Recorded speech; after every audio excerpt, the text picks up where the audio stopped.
Alrighty, at two. Alrighty, ladies and gentlemen, we are live. We are live in living fucking color, motherfuckers. Alright, we're live. It's time to get sexy. Right here. On the greatest channel of the world, Killer of Demons 669.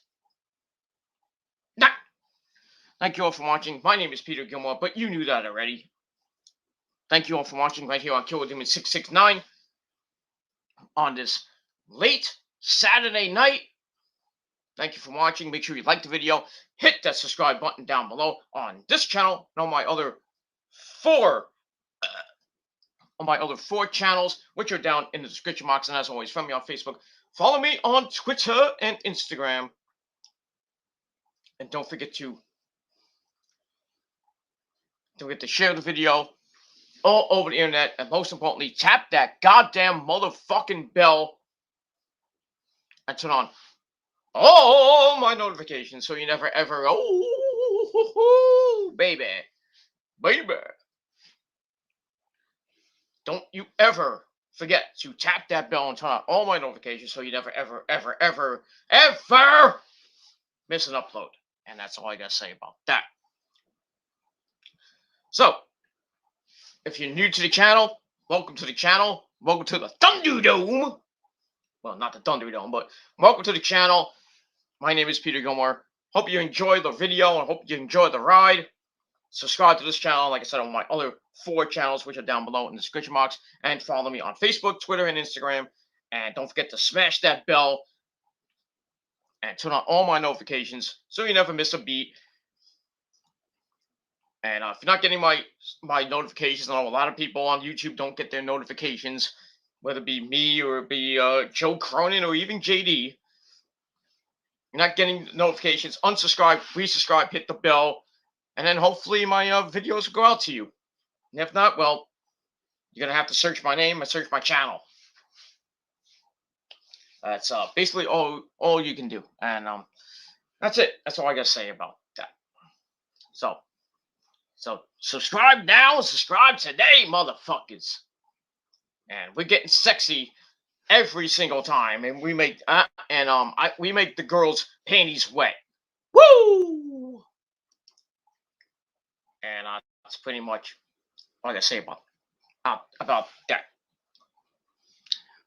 All right, ladies and gentlemen, once again, my name is Peter Gilmore, your tribal king of YouTube, the face that runs this goddamn place, your universal heavyweight champion of the world, undefeated and undisputed, by the way, and also your undefeated, undisputed, extreme heavyweight champion. I am ultra violent, and nobody can beat me. Not even you fucking trolls out there that just love to suck my royal super dick and drink my cum until you choke. And that's pretty much all I gotta say about that. Because the trolls got nothing on the prophecy, my friends. Got nothing.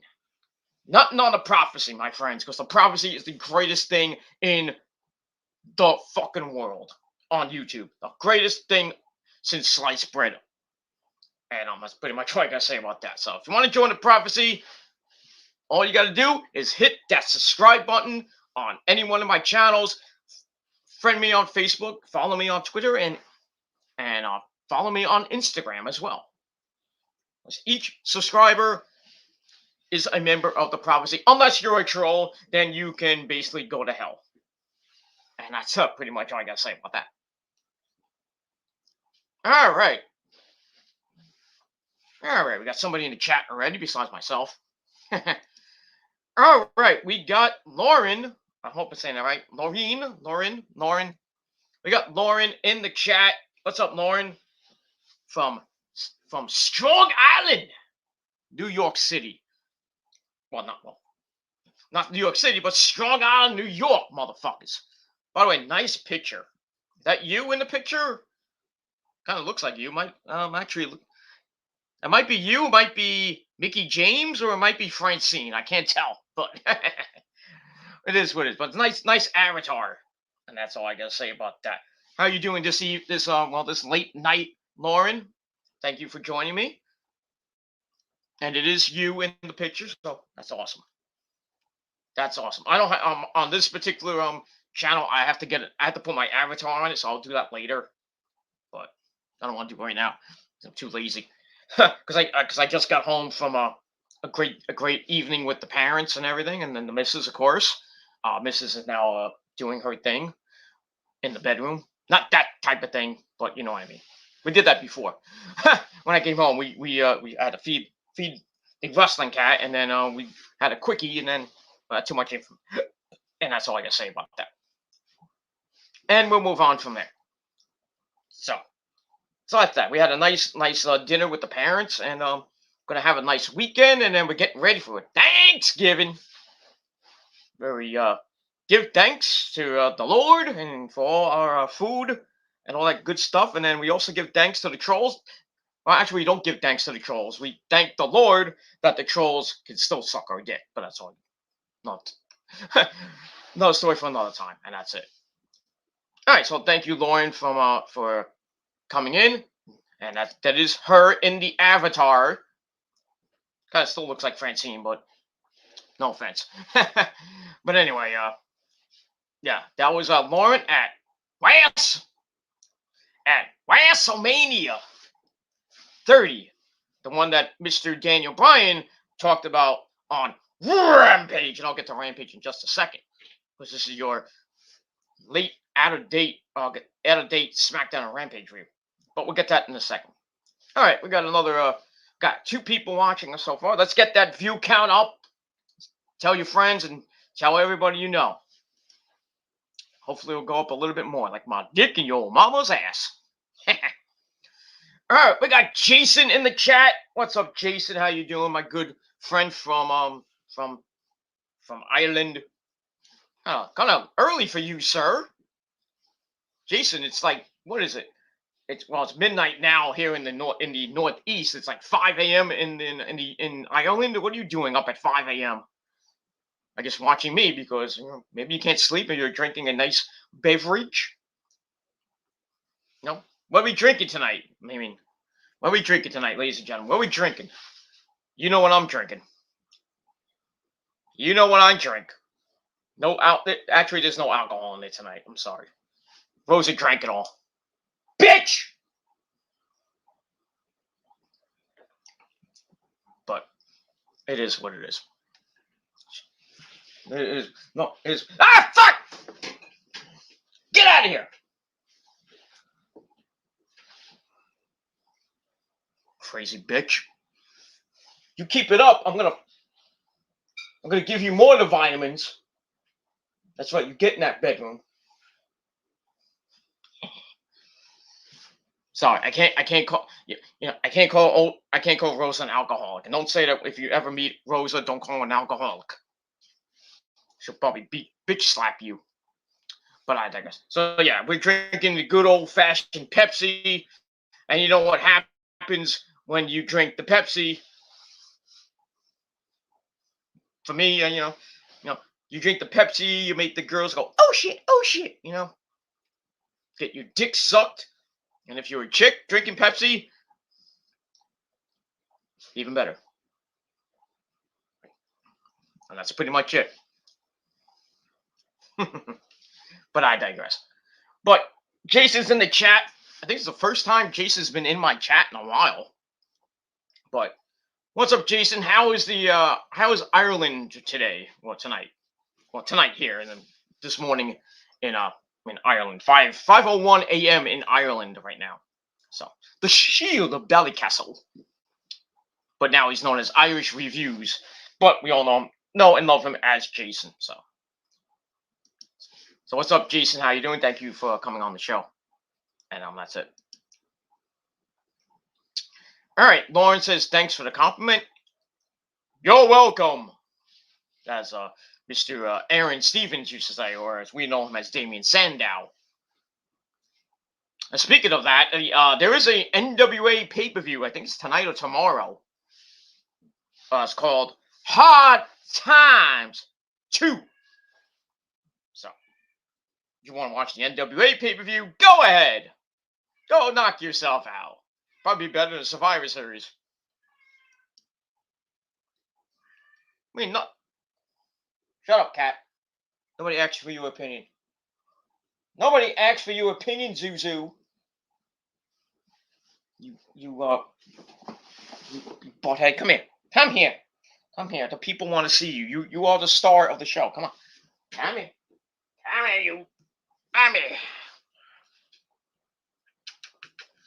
Yes. Yes, ladies and gentlemen. Making another cameo appearance. The one and only, the official wrestling cat. Zuzu. Yes. Say hi to your fans. Hi, fans. Hi, fans. Say my you. Hi, fans. This is, the Zuzu, the wrestling cat. Fuck Wrestling Jesus' cat. And fuck JD's cat, by the way, even though JD fucks his cat. That's the only pussy he can actually get. But, anyway.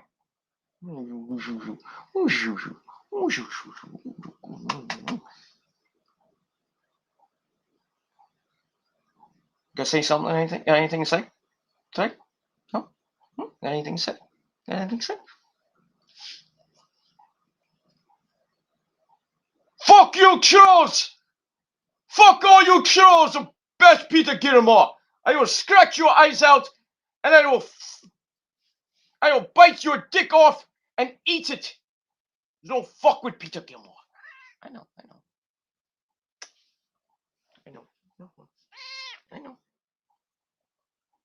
Don't you fuck with Peter Gilmore! I will scratch your eyes out, you sons of bitches! You fucking trolls! Fuck you! Fuck you! Alright. He wants to play with Puppy. Okay, let's go now. See, at least I get real pussy. But I love my pussy cat. But I digress. And that's all I gotta say about that. So fuck you, trolls. You don't like it. You don't like my videos. You don't like anything. You can kiss my cat's ass. I gave you food. You can go lay down now. Not two. So that's it. So trolls, suck my dick. All three of you. The three musketeers who get embarrassed in 32 days. So, and just under 4.5, and just under 5 weeks to that great day known as my birthday, and the great day also known as Jesus Christ's birthday, and also the birthday of Lemmy Kilmister from Motorhead. Eat the speeds! I got a wart in my face! Look out with you, cock out! Hellraiser! I can't sing like him, sorry. But yeah. That's all I gotta say about that. Speaking of Lemmy, by the way, I actually I don't have it with me at the moment because I'm waiting for it to come in the mail. I actually bought the Hellraiser 30th anniversary single on vinyl from Ozzy and Lemmy. So, cost me a whole bunch of money, but it is what it is. And that's all I gotta say about that. So yeah. So as of right now, 33. Well, we were 32 and a half. Well, actually, yeah, I was right. Actually, now it's 33 days and change till Mr. Gilmore's birthday. And I expect gifts from you ladies. You know what to give me. You can give me your pussy for my birthday. I'll get that from Rosa at another time, but I digress.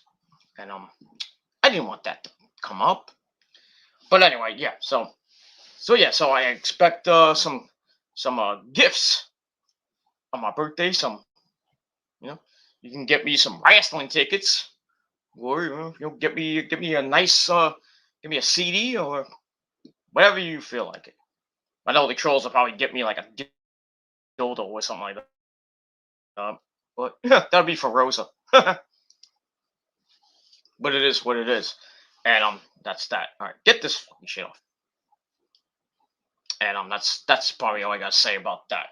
So yeah, so counting down the days to my birthday.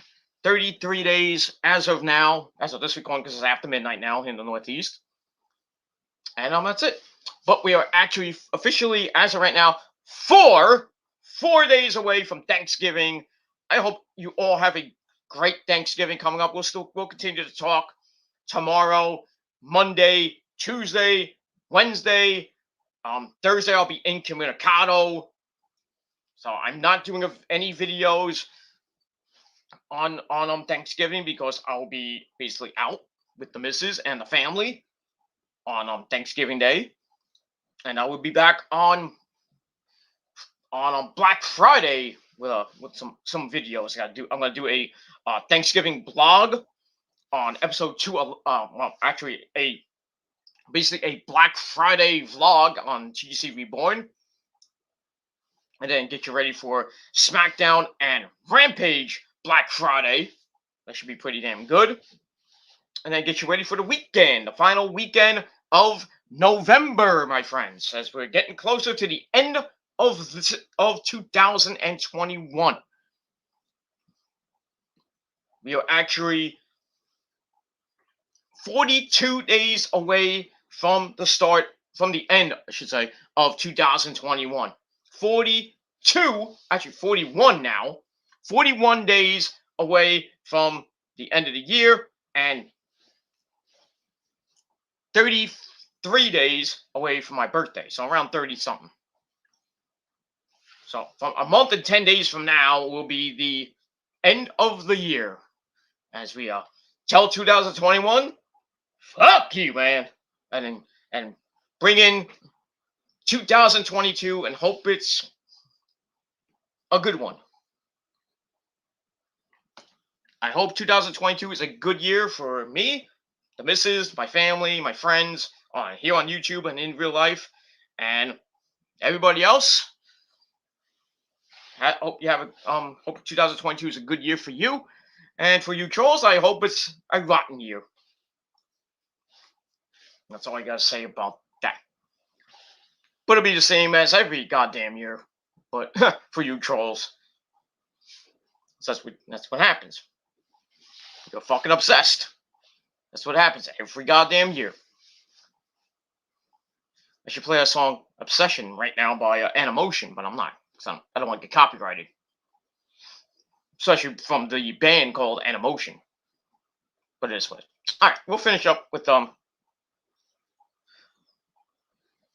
let's finish up with these comments, and then we're gonna get into your Smackdown and Rampage review for from last night. Or no, Friday, you know what I mean. From last night. Let's put it that way. Alright, Norrin says Jace HRU the morning. I think he's drunk. I'm just kidding. But Jason's probably having a Guinness right now and probably passed out. I don't know. We'll see. All right, Lawrence has a wild cherry Pepsi or wine. That doesn't matter. You can mix it if you want. I have regular. Actually, this is regular. No, this is actually cherry Pepsi too. This is wild cherry Pepsi. So, with just plain. Like I said, I don't have the liquor. I'll have to go out tomorrow to the liquor store and get some liquor, get some nice get some Jack Daniels for get a nice bottle of Jack, because I have to go to the grocery store and get some snacks for tomorrow night for Survivor Series. I mean, I really don't want to watch Survivor Series, but well, it's either that or the Sunday Night Football game, which I think is going to be better than the Survivor Series. I mean, I'll watch the Survivor Series just to laugh at the WWE for their stupidity. But it is what it is. I'll eat, I'll have my snacks, I'll have my dinner, and I'll have a nice, cool beverage of Pepsi and Jack. And I'll have a good old time with the missus, of course, as well. And that's it. And if you're going to the Barclays Center tomorrow, bless you. Bless you if you're going there. If you actually got tickets for this crappy pay-per-view tomorrow. Or if you're going to Monday Night Raw on Monday, which, by the way, Raw has not sold out. They got 2,100 tickets left.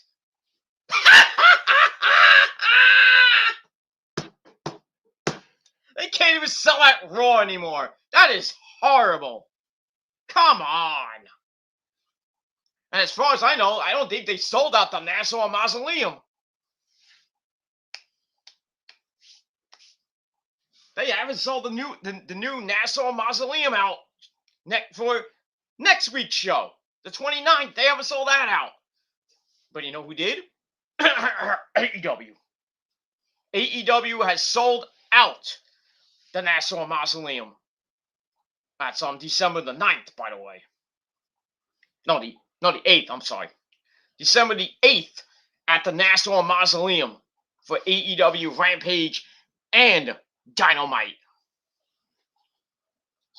So WWE cannot sell out anymore unless it's a big show like WrestleMania or SummerSlam. I don't know how the ticket sales are doing for the Royal Rumble in St. Louis at the end of January, or for the Day 1 pay-per-view in Atlanta, GA. I don't know if they're sold out yet, or there's still some tickets left.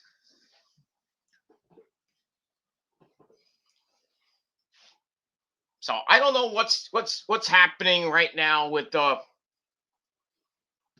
as far as those two shows go, those two pay-per-views coming up. Day 1 in Georgia, and then the Royal Rumble in St. Louis on January the 29th. And that's it. But we do know that AEW has sold out the Nassau Mausoleum, now home of the Icelanders, because they're done playing at the Barclays Center. Thank the Lord.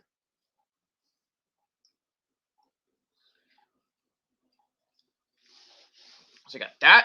And they can't sell. And I think there's still tickets available for the Survivor Series. Not that I'm gonna go. Fuck the WWE. And I'm not going to Monday Night Raw, and I'm not even gonna go to Smackdown. So fuck you. But yeah, like I said, AEW has sold out the Nassau Mausoleum on December the 8th. They have also sold out the Prudential Center for the first TBS Dynamite on January the 5th. And they're probably going to be selling out Daly's Place for the final Dynamite of the year, which is called New Year's Smash. Look at that. Also, they have a show December the 15th, the week after the New York show. I don't know what. I think that's in Carolina, I think, that the 15th. Well, anyway, December the 15th, Winter is Coming 2. They did one last year. We all know what happened last year. Sting made his debut. Kenny won the belt from Moxley.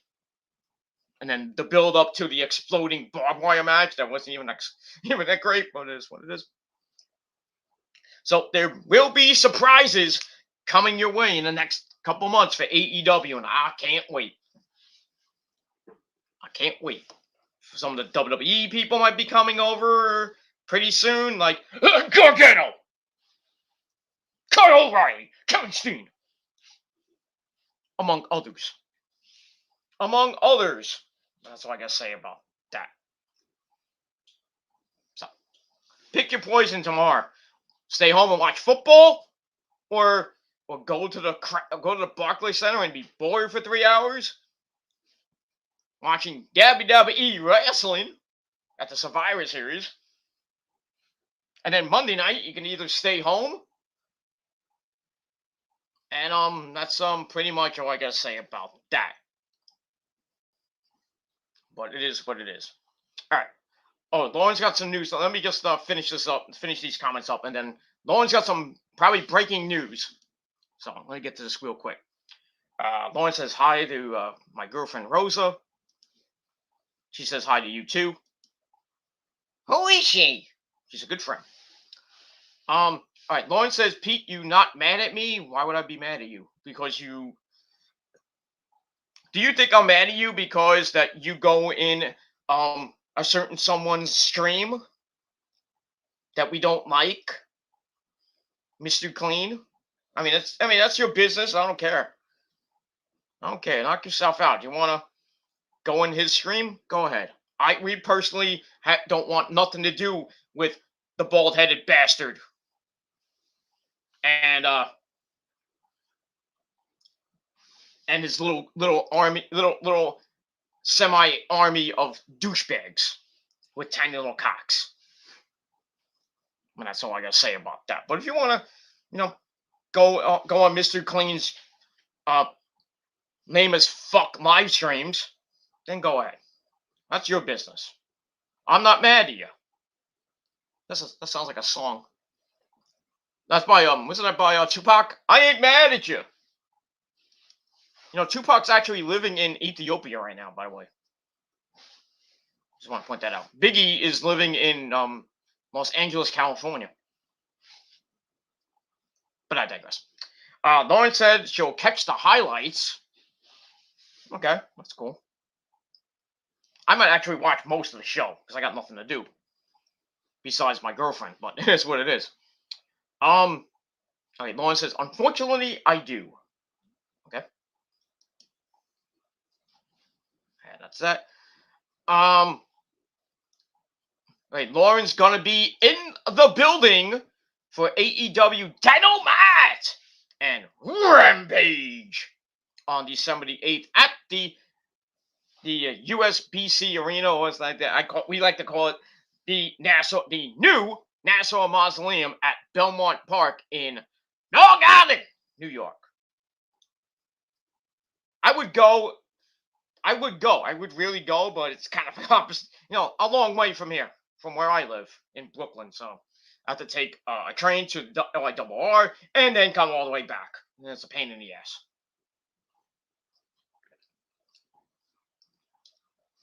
I could take the car too, but with traffic,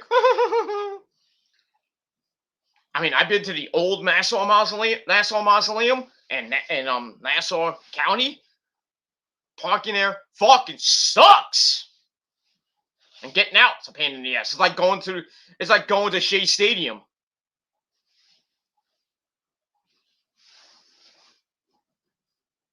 It is. It really is. I mean, parking at concert halls or a venue, it's really a pain in the ass. But if you get there early and you get near you actually get a parking spot near the exit, that's the most important thing. You get there early, you get a parking spot right near the gate. Just make sure when you leave as fast as you can. You get to the parking lot as fast as you can, and you get out in no time. But if you decide to park in the middle of the parking lot, or you get there a little bit late and you have to park all the way in the back, it's going to take you like 2-3 hours to get out. And I know that from experience. Not that it took me 2-3 hours to get out of the parking lot, but you know what I mean. Especially my days at the PNC Bank Art Center. Some days I can get out. Sometimes when I go there for the PNC, I can get out in like 15 minutes. and I'm on the service road. I get on the highway. Boom! I'm home. Boom! On the highway. No traffic at all. On the Garden State Parkway, and I'm home in about an hour. But sometimes, sometimes you gotta take the train to get to the PNC, especially if you go to the PNC or the Starland Ballroom. I've been to the Starland Ballroom a couple of times, and I had to go by I had to go by train a couple of times. This is before I had a car, and I went. Getting back is a bitch. Because if you go there by train, you have to call a cab to take you to the Starland, because that's far away from the train station, like 25, 30 minutes at least. So you gotta call a cab, you gotta wait for the cab, takes you right to the front fucking door. Then you gotta, as when you leave, you gotta go to the you gotta call the cab, and then you gotta tell the cab where you're gonna be. You could be across the street from the Starland Ballroom. There's like a VFW thing, I think, with a tank. You just gotta tell the guy, like, I'm by the tank. And you just gotta hope and find the cab that actually is gonna pick you up. And then it takes you to the train, and you gotta get there at a certain time, like around 12, 1 o'clock usually. Really before 1 o'clock, because I think the last train really by the PNC and the Starland Ballroom was about 1 o'clock in the morning on the New Jersey Transit train. You missed that, you ain't coming home. Trust me, if you live in the New York area and you get stuck in Homedale or Sayreville, Sayreville, I think that's how you say it, Sayresville, where the Starland Ballroom is, you miss that train at 1 o'clock, there's no train after that. You are stuck. And unless you're rich, you're going to have to tell that cab driver to try to take you somewhere where you can actually get home. It's going to be a long way, because you're going to have to tell the cab driver to at least drop you off somewhere in New York. If possible. And it's going to cost you a lot of money. Not that I've ever done it, but trust me, if you get stuck in Jersey around 1 o'clock, 1 o'clock in the morning, especially in Homedale or in anywhere in Jersey, and even in Philly, you miss a train, forget it. You're gonna have to find a hotel for the night. Or if you go with a friend that lives around there, then you can crash at their house and then go back in the morning. But yeah, it's a pain in the ass. It's a pain in the ass. And I've been to the old Nassau Mausoleum. When I go to the new one, maybe for a Rangers game, but other than that, maybe for AEW, maybe a concert, depending on who it is. And that's pretty much it. All right, let's finish that off. But Lauren will be in the building for AEW on December the 8th. So if you see her, tell her say hi, and tell her Peter Gilmore sent you. That's all I gotta say about that. All right, Lauren says, I got news about Carlos. Yeah, he's taking some time off. Carlos Cabral, my good buddy Carlos, said to hear that he's gonna be taking some time off of YouTube. Yeah, it's not good news, ladies and gentlemen. Basically, he's taking time off to get better, deal with his mental health stuff. So it sucks, because I watched a lot of his videos lately, and he's very damn good. But what happens with a lot of people on this fucking website, the trolls come out of the woodwork. They start They start messing with you and talking a bunch of shit. And then they go below the belt, doxing you, sending you food, and just being complete and utter fucktards, trying to do exposure videos, and trying to get your friends to turn on you because you said this, and they think it's this might be real. I don't know. And then you're trying to tell them it's like this is not true. That's what the trolls like to do. That's their MO. That's their MO. They try to fuck with you so they can get the benefit of the doubt. Like, oh, we took him off YouTube. Hey, Timmy, you want to fuck? We got Peter off YouTube. Let's go suck each other's cocks. Morons. Morons. That's what they are. This is what these trolls are. They're a bunch of fucking morons with tiny little cocks that can't get real pussy. They don't have a job or anything like that. And I know Carlos had some trolls, and I don't know the whole story. Yeah. Okay. So yeah, trolls got to him, and he just decided he had enough. I don't think he should do this, but I personally, personally, if the trolls got to me, I don't give a shit, because I've dealt with trolls since 2010, and it's almost 2022 now. It's almost 12 years now. I've been on YouTube for 12 years. Well, going on 13 years now. You know, and I taken some time off. I'll admit the trolls have got to me at times. Especially one year, I was off for basically a month. I took a month off. I came back, and I was welcomed with open arms. I got like tons of subscribers after that. That was way back in the day when the YWC was kind of starting to fade. Before you know who showed his you know what, and that was that. Then I took sporadic couple days, maybe a week or two off, and that was basically it. And then for most of you who do know, I know Lauren maybe doesn't. I only know Lauren for a short time. 2017, I took 6 months off, not because of trolls or anything. Even though they were starting to get to me, I was getting death threats from stupid people. A drunk from fucking New Hampshire. But that wasn't the actual reason that I left in July, at the end of July 2017. I just said, you know what? I need a break from all this bullshit. Because I was getting bombarded by trolls because I was with Otaku and his lame as fuck group, the Fortune 4 shooters and everything, which is basically nothing now. It's just Otaku. Everybody's gone or turned on him.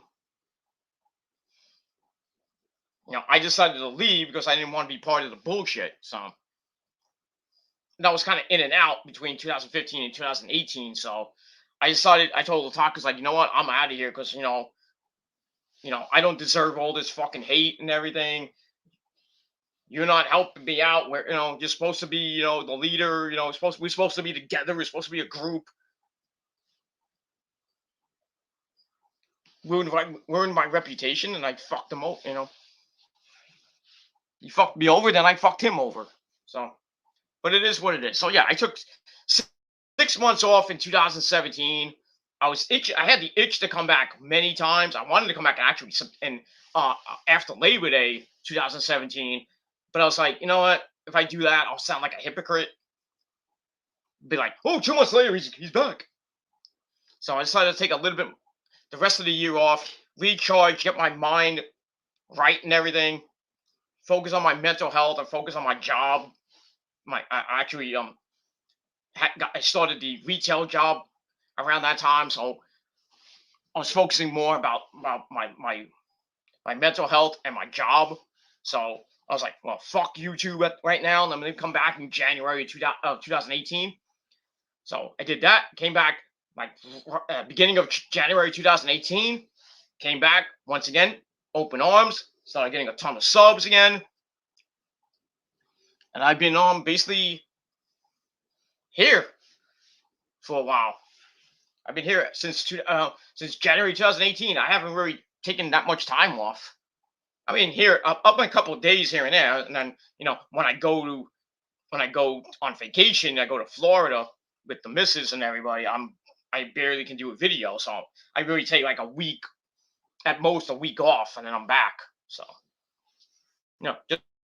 just because I need a vacation and want some R and everything. But when I go to like Atlantic City with the missus, or when I go to Atlantic City, I really don't miss much time because I have Wi-Fi there, so I can just pop up a video say, "Hey, I'm in Atlantic City. Look at me." I'll pop a video up. So but I tell my fans and my subs like, "Hey, I'm gonna be out for like a day. I'm going or the weekend. I'm gonna be in wherever, or I'll be gone for like a week or two. I'll be in Florida. I don't have any internet access, but I'll still be commenting on YouTube. I just can't do a video with the Wi-Fi and all that shit." But yeah, I feel for Carlos, man. I really do. I really do, because he's a good guy. But he has got what a lot of up and coming YouTubers get. You start up pretty good. You're starting to get a fan base. Next thing you know, you start getting the haters, and you're going back and forth with all the fucking trolls. I mean, it's the way it is with me now. I say I want to get away from it. I say I'm not gonna talk to them anymore. I'm not gonna go back and forth. The next thing I know, bing, notifications, bing, bing, bing, bing. So these fucking trolls never shut the fuck up. And then they say, and then what they'll come back at me and say, "Oh, you lied in that video." I didn't lie. I was gonna not comment anymore in your stupid fucking disgusting videos, but you keep tugging on my dick and talking shit. What am I gonna do? I'm gonna be in Kyle Rittenhouse mode. That's self-defense mode for you stupid people at home. So it is what it is. It is what it is, trolls. You don't like me being in your videos every time, every day, or every hour, or whatever. He's like, "Oh, YouTube, you're on YouTube 24/7 every day in our comments." Yeah, but I got a life. I'm not in your comments and on your videos 24/7, 365. You stupid fucking cunts. And it is what it is. So it's either you shut up or take your medicine. And that's all I gotta say about that. Or continue to be in your little circle jerk, fucking each other in the ass with a spiked glass colonic, and then proceeding to put that spiked glass colonic that you put up your dirty assholes, and then put it straight in your mouth until you pass out and choke. You choke on your own vomit. God forbid you die, but that would be great. That'd be really good. Then I can get rid of these fucking trolls. But I digress.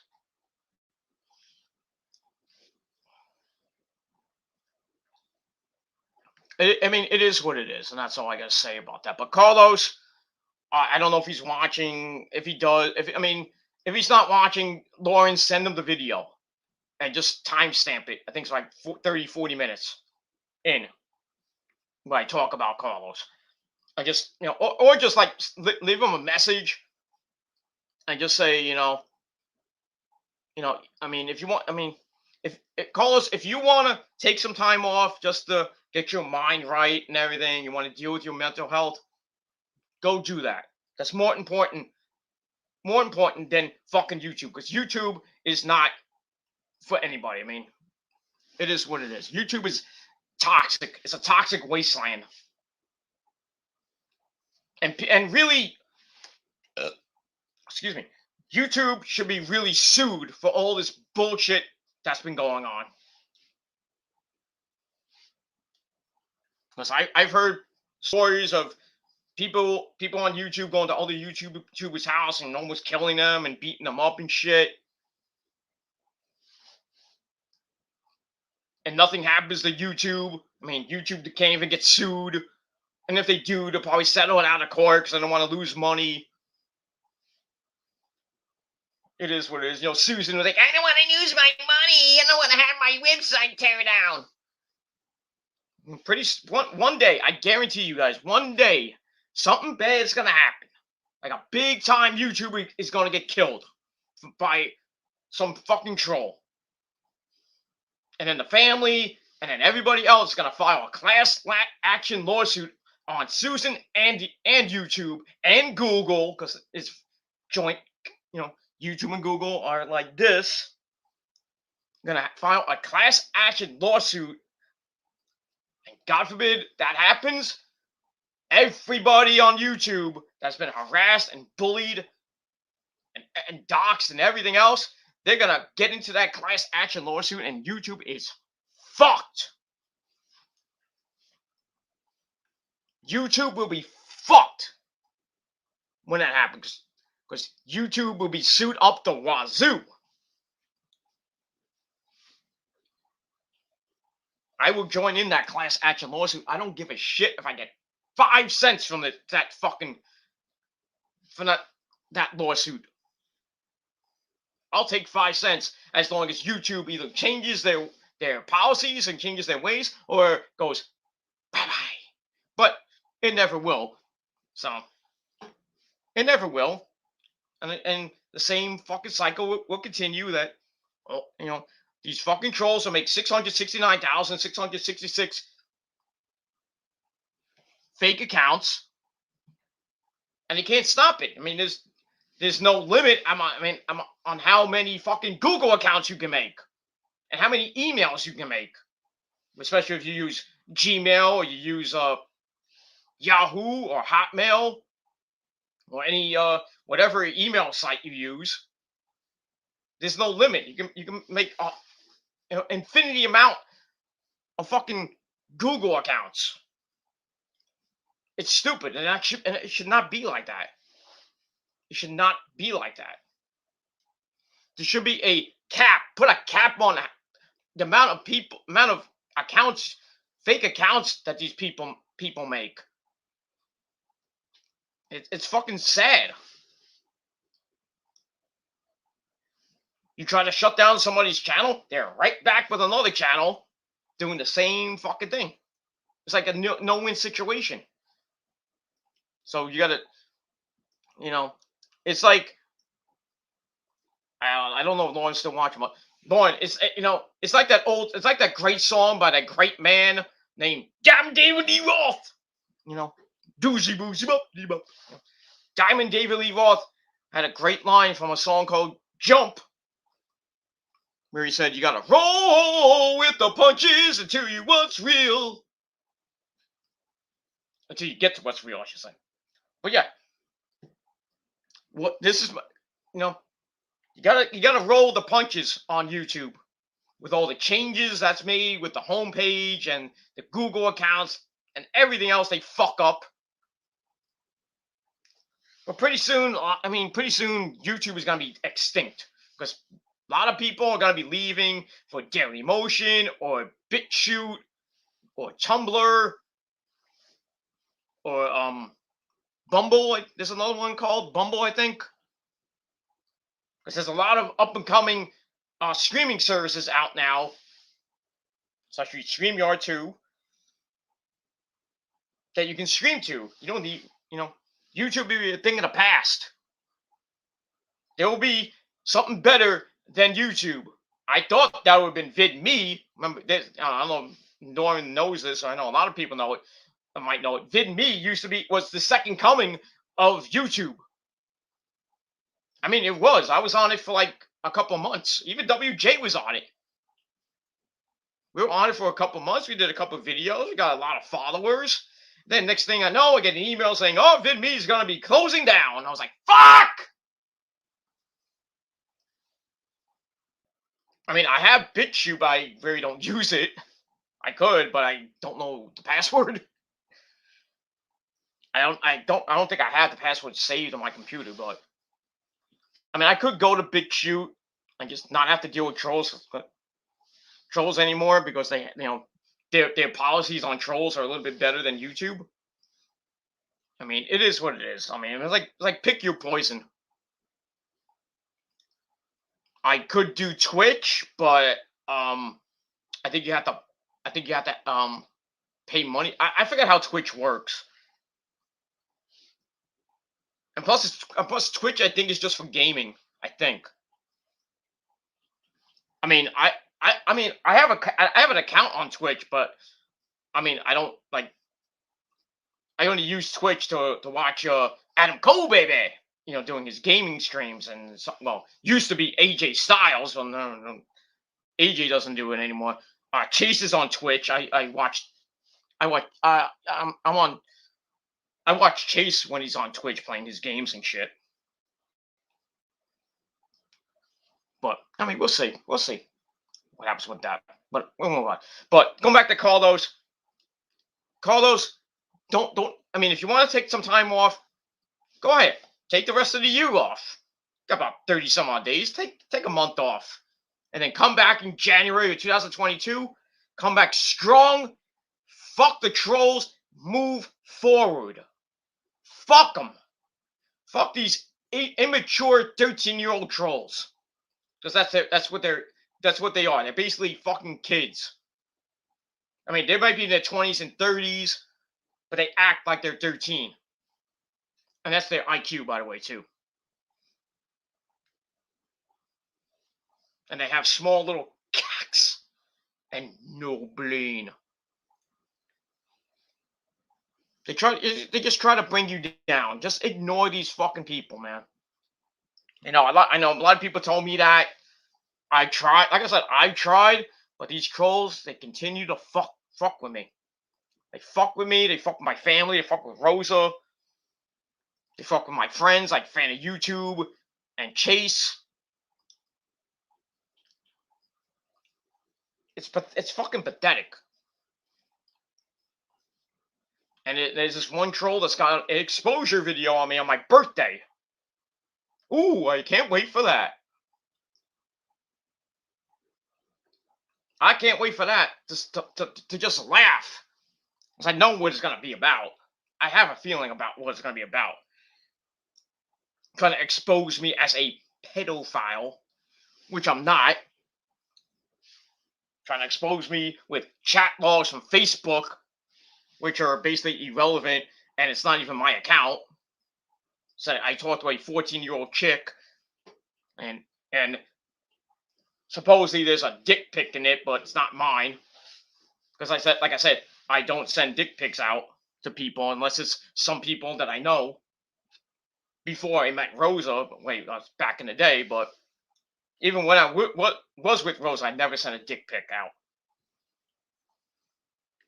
So it is what it is. So yeah, so that video is going to come out, just trying to expose me as a pedophile, saying that I wanted to rape a 13-year-old kid when I meant, I already gone through that stupid situation already.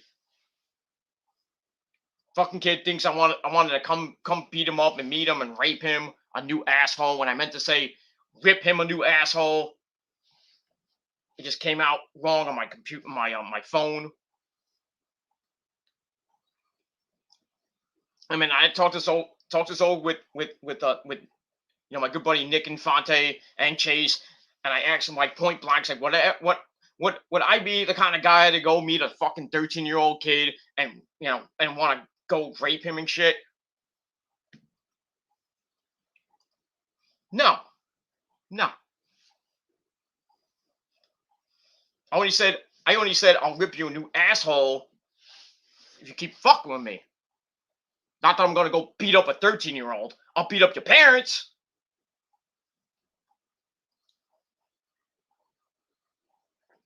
I'll fuck your parents up because they basically gave birth to you, and being a fucktard. But I'm not gonna go meet a 13-year-old little twerp kid and do any of that shit. Okay? And if I did say I wanted to rape him a new asshole, it's a scare tactic. I'm actually gonna do it. But these fucking douchebag trolls take everything so fucking up the wazoo. And they say, "Oh, you wanted to rape him? You're a pedophile. I'm gonna expose you." Go ahead. Nobody's gonna believe you. Nobody here on YouTube. Nobody in real life. Not even your goddamn parents. And not even the goddamn FBI or the cops are gonna believe you. Your word against mine. Mine. And guess who wins that? Not the accuser. The victim wins. Not the victim, I should say. The accuser wins. Something like that. Whatever. My word against yours, and I win. Bottom line. That's a fact. So, do your little fucking exposure videos. I really don't give a shit. I don't give a shit, because you're gonna have egg on your face. Because you're not gonna turn my friends against me. And if they do, well, fuck them. They're not my real friends then. Fuck them. That's basically it. I'm gonna enjoy my birthday. Get some good birthday sex out of it from the missus. I'm gonna have a great time on Christmas Eve with the missus and my family, or her family if I decide to go to Baltimore with her be with her family for Christmas and Christmas Eve and Christmas and maybe New Year's. If not, I'll be with my family. Just have a good old time ringing in 2022. And that's pretty much all I gotta say about that. So your little exposure videos mean nothing. They mean nothing. It's nothing. So go ahead. Post a whole bunch of stuff from 2015 that's really irrelevant now. Go ahead. Go ahead.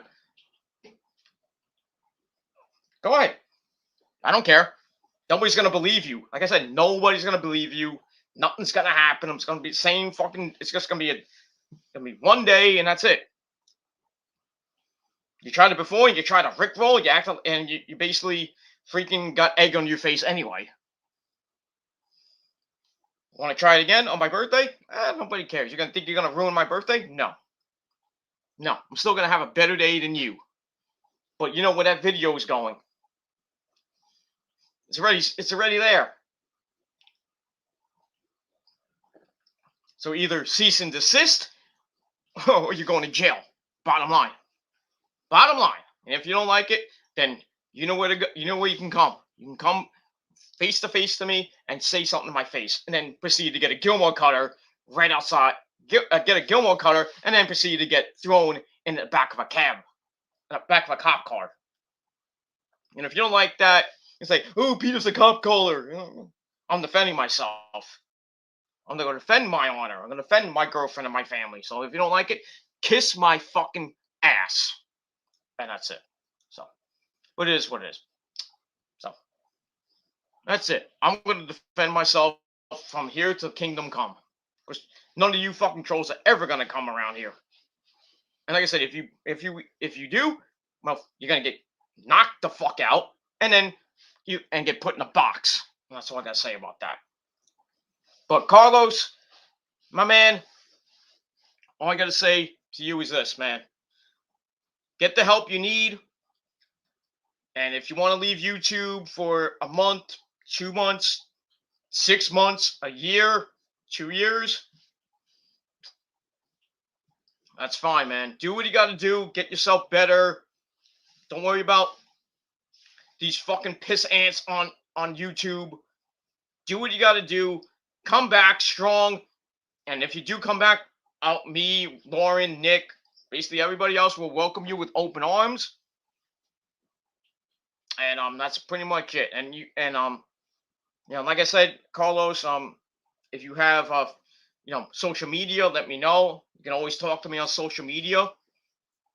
And that's pretty much all I gotta say about that. But don't worry about these fucking trolls. They're nobodies. They're fucking nobodies. They're not gonna come face to face and do anything. Trust me. One person tried with me, failed miserably. He failed miserably. Not once, but twice. He tried. Well, actually 3 times. He tried and failed 3 straight times. And where is he now? Gone. Kicked that Pendeo off YouTube in 2015. He's irrelevant now. He's still on YouTube, but he's very irrelevant. Very irrelevant. fuck that guy. But yeah. And to the trolls that are messing with Carlos, well, fuck you too. Hope you get thrown in jail. Where you get butt raped by a guy named Bubba. Just don't drop the soap. But I digress. And we'll move on from there. Blah blah blah blah blah. All right, we'll finish. We're gonna get into these reviews really quickly because I gotta call. I gotta do some other stuff. So all right, we're gonna finish up. All right, Lauren says that I would like the new Lasso Mausoleum. I've seen it. I haven't been in it, but I've seen it on TV. Not a bad looking place. Not bad. Looks like a damn castle actually, but from the outside, from the inside looks pretty damn good. Not the greatest, but pretty good. Pretty good. That's it. Train the bitch. Yeah. The train is a bitch sometimes, yeah. Especially if you go to New Jersey. And I've done that a lot. But now I got a car, I don't have to worry about that. So, at times, unless the car is out of commission, or if Rosa has it, then I go to AEW or go to a concert by myself in Jersey or in New York City, then I have to take the train, and it's a pain in the ass to get there and back sometimes. The train goes there. Yeah, I know the train goes to Belmont Park now. I know. I can get there. I get there via train, by a car or train. But if I ever go there. Lauren says, love the Hammerstein. He says Stein, but it's the Hammerstein Ballroom. And I will be there. Hopefully, I will be there January the 23rd for GCW versus The World. I can't wait for that. I don't even know when the tickets go on sale. I would think in the next couple weeks. Because the Hammerstein is going to sell out for that show. And hopefully, I can get one ticket, or I'm going to try to get two for me and the missus. But if I can only get one, that's fine by me. As long as I get a seat and I can see some ultra violence and somebody get put through a fucking pane of glass or get some light tubes busted open on their head like I love to do to the trolls. Because I'm extreme and I'm hardcore. Just ask your mama and your girlfriend how hardcore I get. But I digress. Okay, here we go. All right, got a few more. Then we're gonna jump right into the reviews. Okay, Lauren says that's what happened. The trolls got to him. Yeah, sucks, man. It just sucks. It just sucks. I hope Carlos comes back, man. I don't want him to be gone for a while. At least maybe a month or two. But don't make it like 6 months to a year. Then we'll worry. But I digress. Okay, Lauren says that I like having you there in the stream. Yeah, I hop on once in a while. I'm not there all the time. So.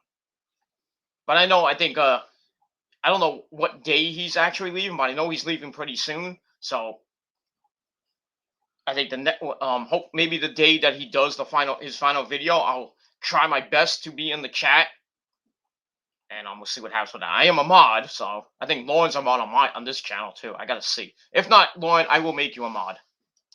But I think you are a mod. Do you like Twitch? I only like Twitch for Adam Cole. I know Chase is on it, but I don't really go on it much. It is what it is. Twitch is free to make an account. Okay, that's something to think about. Maybe next year I'll do that, and maybe broaden my horizons. I can do a simulcast on YouTube and Twitch. I don't know how I'll do that, but because I like to get the YouTube experience and the YouTube comments on StreamYard, and then I have to have my phone next to me, look at the Twitch comments. Unless, actually, I don't think I need to do that, but so I think if you have multi-platforms, then I think you have to have I think I have to upgrade to get that put on 2 different platforms, like YouTube and Facebook, or YouTube and Twitter, or YouTube and Twitch. I could get the Twitch comments at the same time as the YouTube comments, But right now, I can't do that because I really don't want to pay $20 a month for for the service. It's a pain in the ass. So sorry. What? But will I ever go on Twitch? Probably. Make a Twitch account, or I mean, you know what I mean. Make videos on Twitch. That remains to be seen. We'll see what happens with that. All right, final comment from Lauren, and then we're gonna jump right into the Smackdown Rampage results because I'm gonna go right through it really quickly. Lauren says, "Do you have Discord?" Yes, I do have Discord. You can ask Nick about that. Nick has my Discord. I don't want to put it in the chat so trolls can get it. I mean, I don't really care, but whatever. Whatever.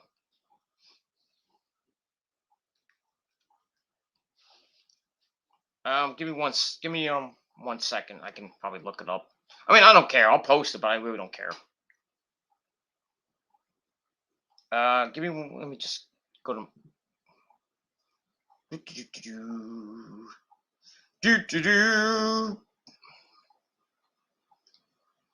I'm trying to find my actual account on Discord, so you're gonna give me a second. Okay. So so Lauren, if you're still watching, I will I don't give a shit because I know if trolls come in, I'll know it's a troll. So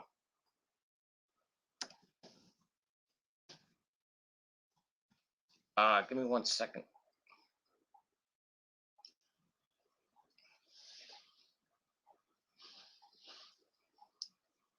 So, all right, you know what? No, I don't want to put it in the chat, because I know trolls get at it.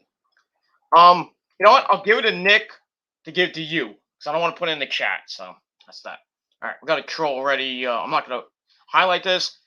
Jonathan Hills from the Buddhism Hotline. Yeah. Bye.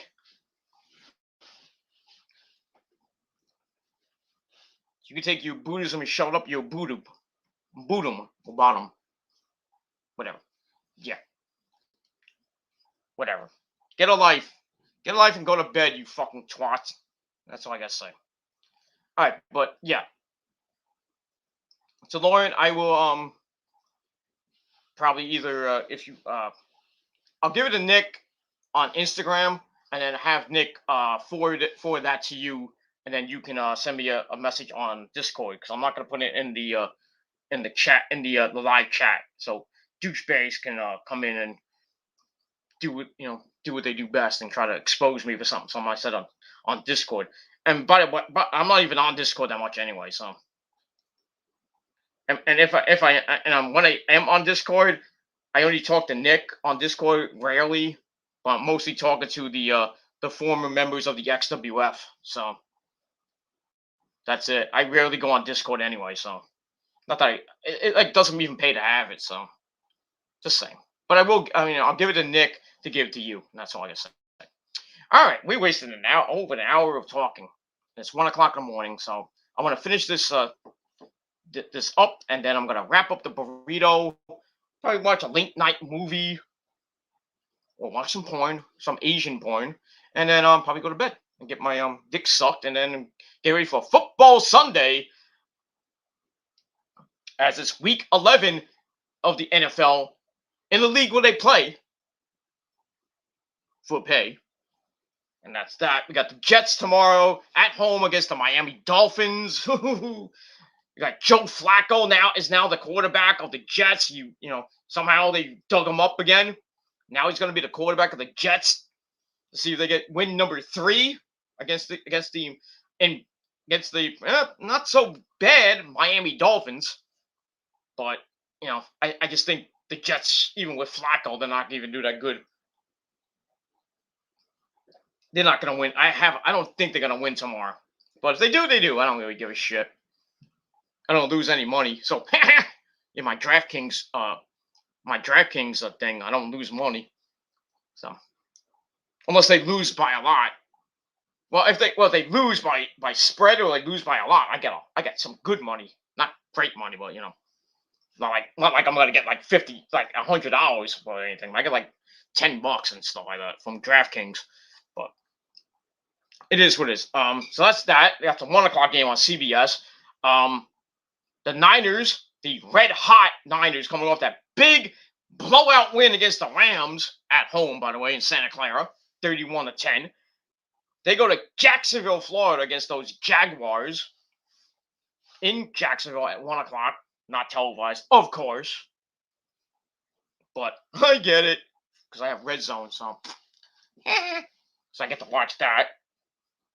Hopefully the Niners don't have a letdown game, and they can get the win, get to 500 at 5-5. Then we have problems. We got Minnesota right after that. Then we have Seattle. Then the Bungles, Atlanta in there in between. Gonna be a really tough December and going into the last couple games of the season. So now with 7 to go, the Niners kind of control their destiny right now because they're kind of in the mix for the 7th and final wild card spot. Will they get it? We'll see. Still got Seattle and still.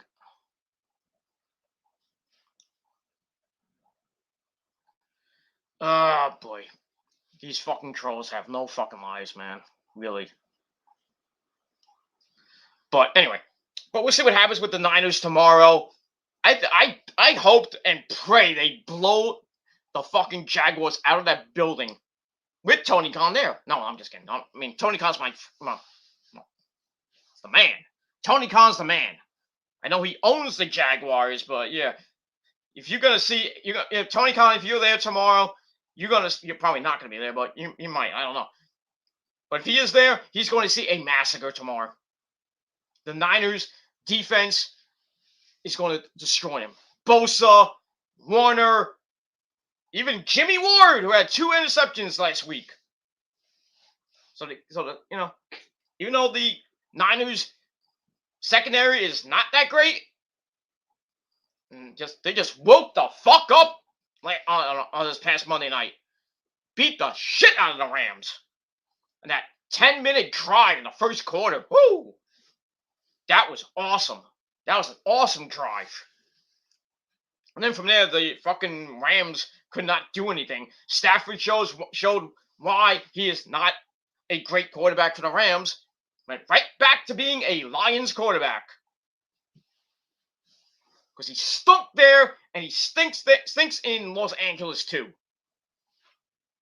And I think the Rams are starting to feel the pressure now because they're at 7-3 right now. It's still 3 games up on the Niners, but right now they're starting to fade a little bit. And we'll see what happens with them. So as the New York Football Giants go, they got the Monday night game against their good friend Brady, who they're 2 and actually I think they're 3-0 against Brady. Or 2-1 against Brady. I know the 2 Super Bowl wins, and nobody cares about that. But I'm talking regular season. I don't think they beat him in the regular season. I have to check that out. But yeah, the New York Football Giants go to Tampa Bay at Raymond J. Stadium to face the Buccaneers on Monday Night Football. That's going to be on Channel 11 here in the Northeast if you don't have ESPN. I mean, I have both, so I can watch both and Red Zone, so it doesn't matter. But I'm hoping Brady blows the fucking Giants out. And then we have to hear from Vic DiBattista screaming up the wazoo on YouTube the next day. But it is what it is. I mean, it's a big game for the Giants, because they're trying to get to the 7th seed in the playoffs, and they're still trying to maybe kind of make a run for the NFC East crown, which they're like 3 games back of the Cowboys. How about damn Cowboys? And we'll see what happens with that. But as you saw Thursday night, the Patriots, Patriots are hot, ladies and gentlemen. They are red hot. And I thought they were not going to be good this year. But that somehow, some way, that fucking idiot Belichick finds a way to fucking get that team. I don't know what it is. What is up? I mean, what is it? What is with the Patriots? Like somebody's drinking that water or something like that. I mean, they just find I mean, they find quarterbacks galore. And they fucking turn into stars. Brady, Garoppolo, he went from there. He went to the Niners and took him to the Super Bowl. Didn't win it, but took him to the Super Bowl. And now you got Mac Jones fucking going berserk. And now they won 5 in a row. They destroyed Atlanta. I think it was 25-0. I think it was 29-3 or something like that. I forget what it was. I think it was 25-0. And Atlanta's just got destroyed. Now in the last 2 weeks, they got destroyed by the Cowboys. I think it was 41-3. And then now this week they got beat by the fucking Patriots 25-0. And that really helps the Niners. Really helps. And, the Niners got to play Atlanta, so that's going to be a big game coming up in the next couple weeks.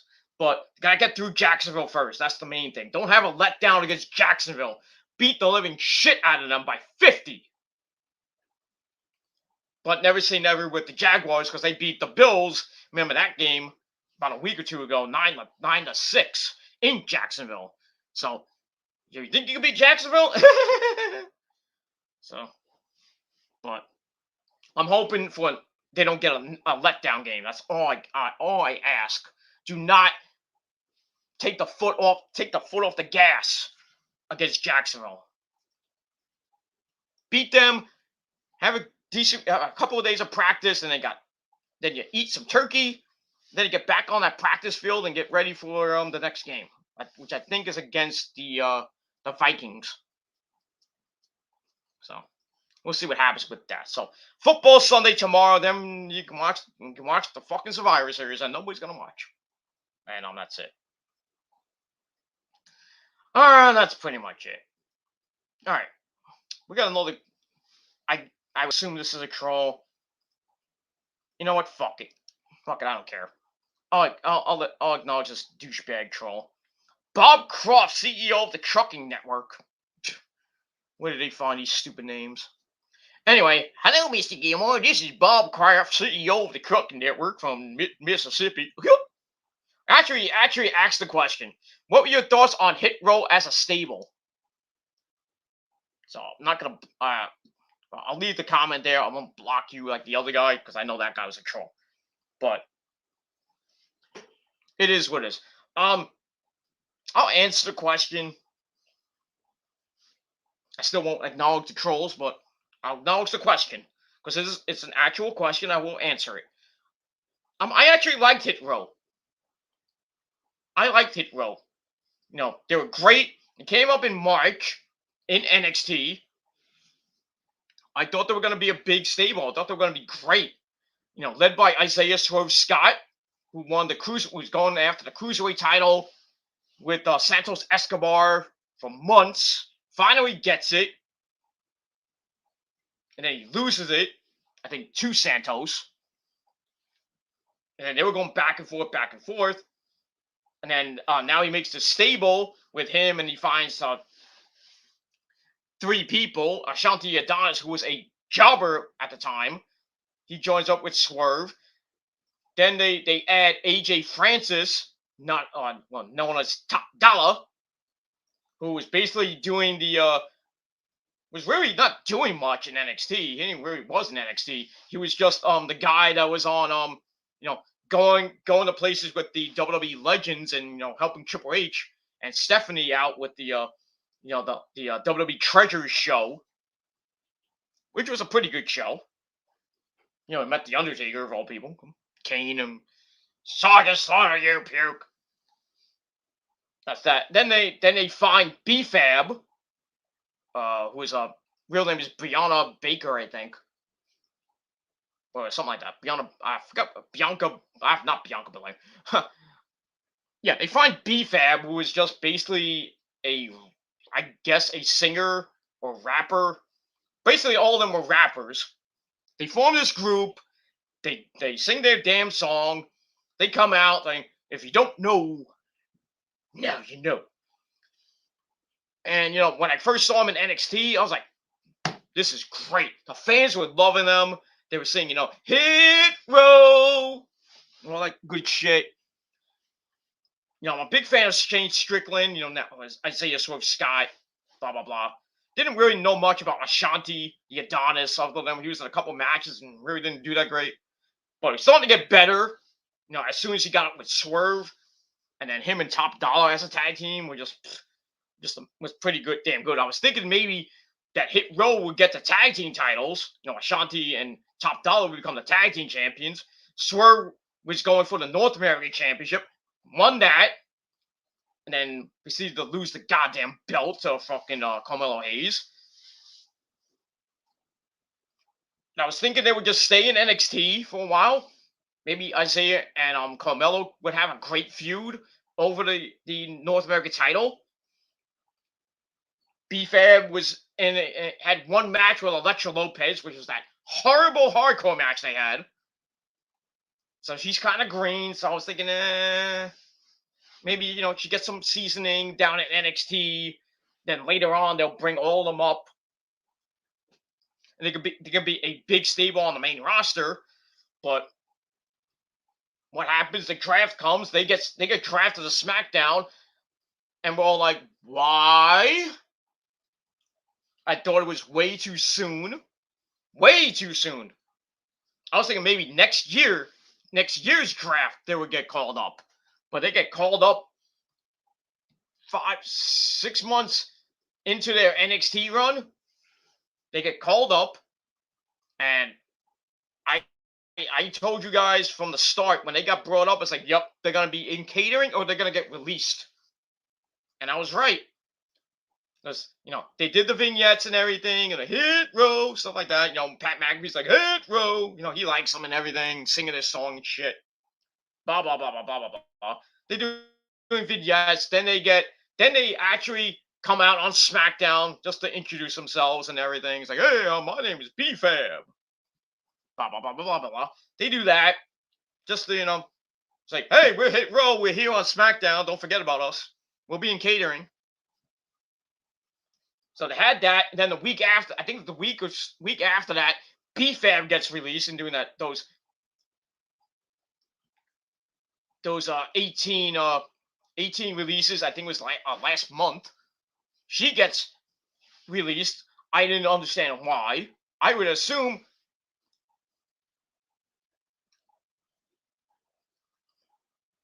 that I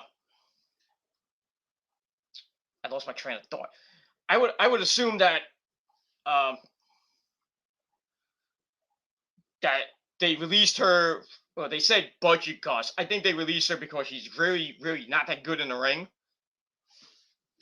So I would just have I would have overlooked that and just have her just be a manager or a valet. They don't need her in the ring.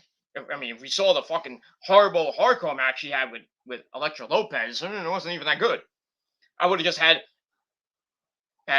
B-Fab as a valet to Swerve and to Ashanti, Adonis, and Top Dollar. But they get rid of her, and I'm like, yep, you know what's coming. The other three are going to be next. And in the span of about a month later, they had one segment, which was their segment with Sami Zayn, where Sami's like, oh, I can teach you how to do a promo. And they're like, oh, you can help us do a promo? Like, let's teach this guy how to do a promo. So they come out and humiliate Sami Zayn. Blah, blah, blah, blah, blah, blah, blah. And then, next thing you know, they're gone. For budget cuts. Bullshit. They had nothing for them. Plus, Top Dollar got into hot water with his thing with him on Twitter with him and the Bucks. So really, you can blame the Bucks for their release, for Top Dollar's release, really, and the rest of Hit Row. You can blame the Bucks, and that's that's a no-no. That's Top Dollar should have just shut his mouth on Twitter with the Bucks. Just don't even bothering the Bucks, so they'll just rip you a new one. But he was also in hot water because he stood up to management about, I think, BFAB getting released. I don't blame him, but I would have done the same things. Like, why did you release her? For what? For budget cuts? Fuck you. Like, fuck you, John Laurinaitis. Fuck, man. Fuck you, Nick Khan, you person. I'm not gonna go there, but it is what it is. Fuck you, Nick Khan. Piece of crap. Fuck you, Bruce Pritchard. And fuck you, Vincent Kennedy McMahon. You senile 76-year-old bastard who has dementia. Fuck you guys. That's what I would have done. I would have stood up to the man. I don't care if I get fired or go somewhere else and be all elite. I'll say right to Vince McMahon's face, all those fucking faces. It's like, you want to fire me? Well, I'm gonna go I'm gonna go be all elite with a certain guy named Tony. And hang out with the Bucks. Hang out with the elite, baby. And I'm gonna be a star. I'm gonna show you, and your company's gonna go down the drain. And that's where WWE is going right now. Down the fucking drain. Because they're releasing people that should not be released. John Morrison, Taya Valkyrie, even fucking Keith fucking Lee. Why are they releasing it? Why did they release them? Because they got nothing for him. Making him keep Bearcat Lee was a stupid idea. They get rid of them, but you still got douchebags like Ricochet, R-Truth, Drew Gulak, Akira Tozawa, and even Dana fucking Brooke there. And Natalia, I'm sorry. Freaking Tamina. You got all these fucking douchebags who do nothing there, who just stay in catering, play with themselves, probably. I don't know what the fuck they do in catering, besides make a good steak for Titus and make cookies. I don't know. But you still got Dana Brooke there. You got fucking Art Fool there. Drew Gulak, Akira Tozawa. All the idiots in that 24/7 division. Stupid. And you got Mustafa Ali there. He really shouldn't be there, but it is what it is. The WWE is just stupid. They're on, and the Crow Otaku, I don't agree with him on a lot of stuff, but I will agree with him on this. I will agree with him on this. The WWE is on life support. Straight up. The WWE is on life support. Because it's got idiots in talent relations. Like John Laurinaitis. Fuck, man.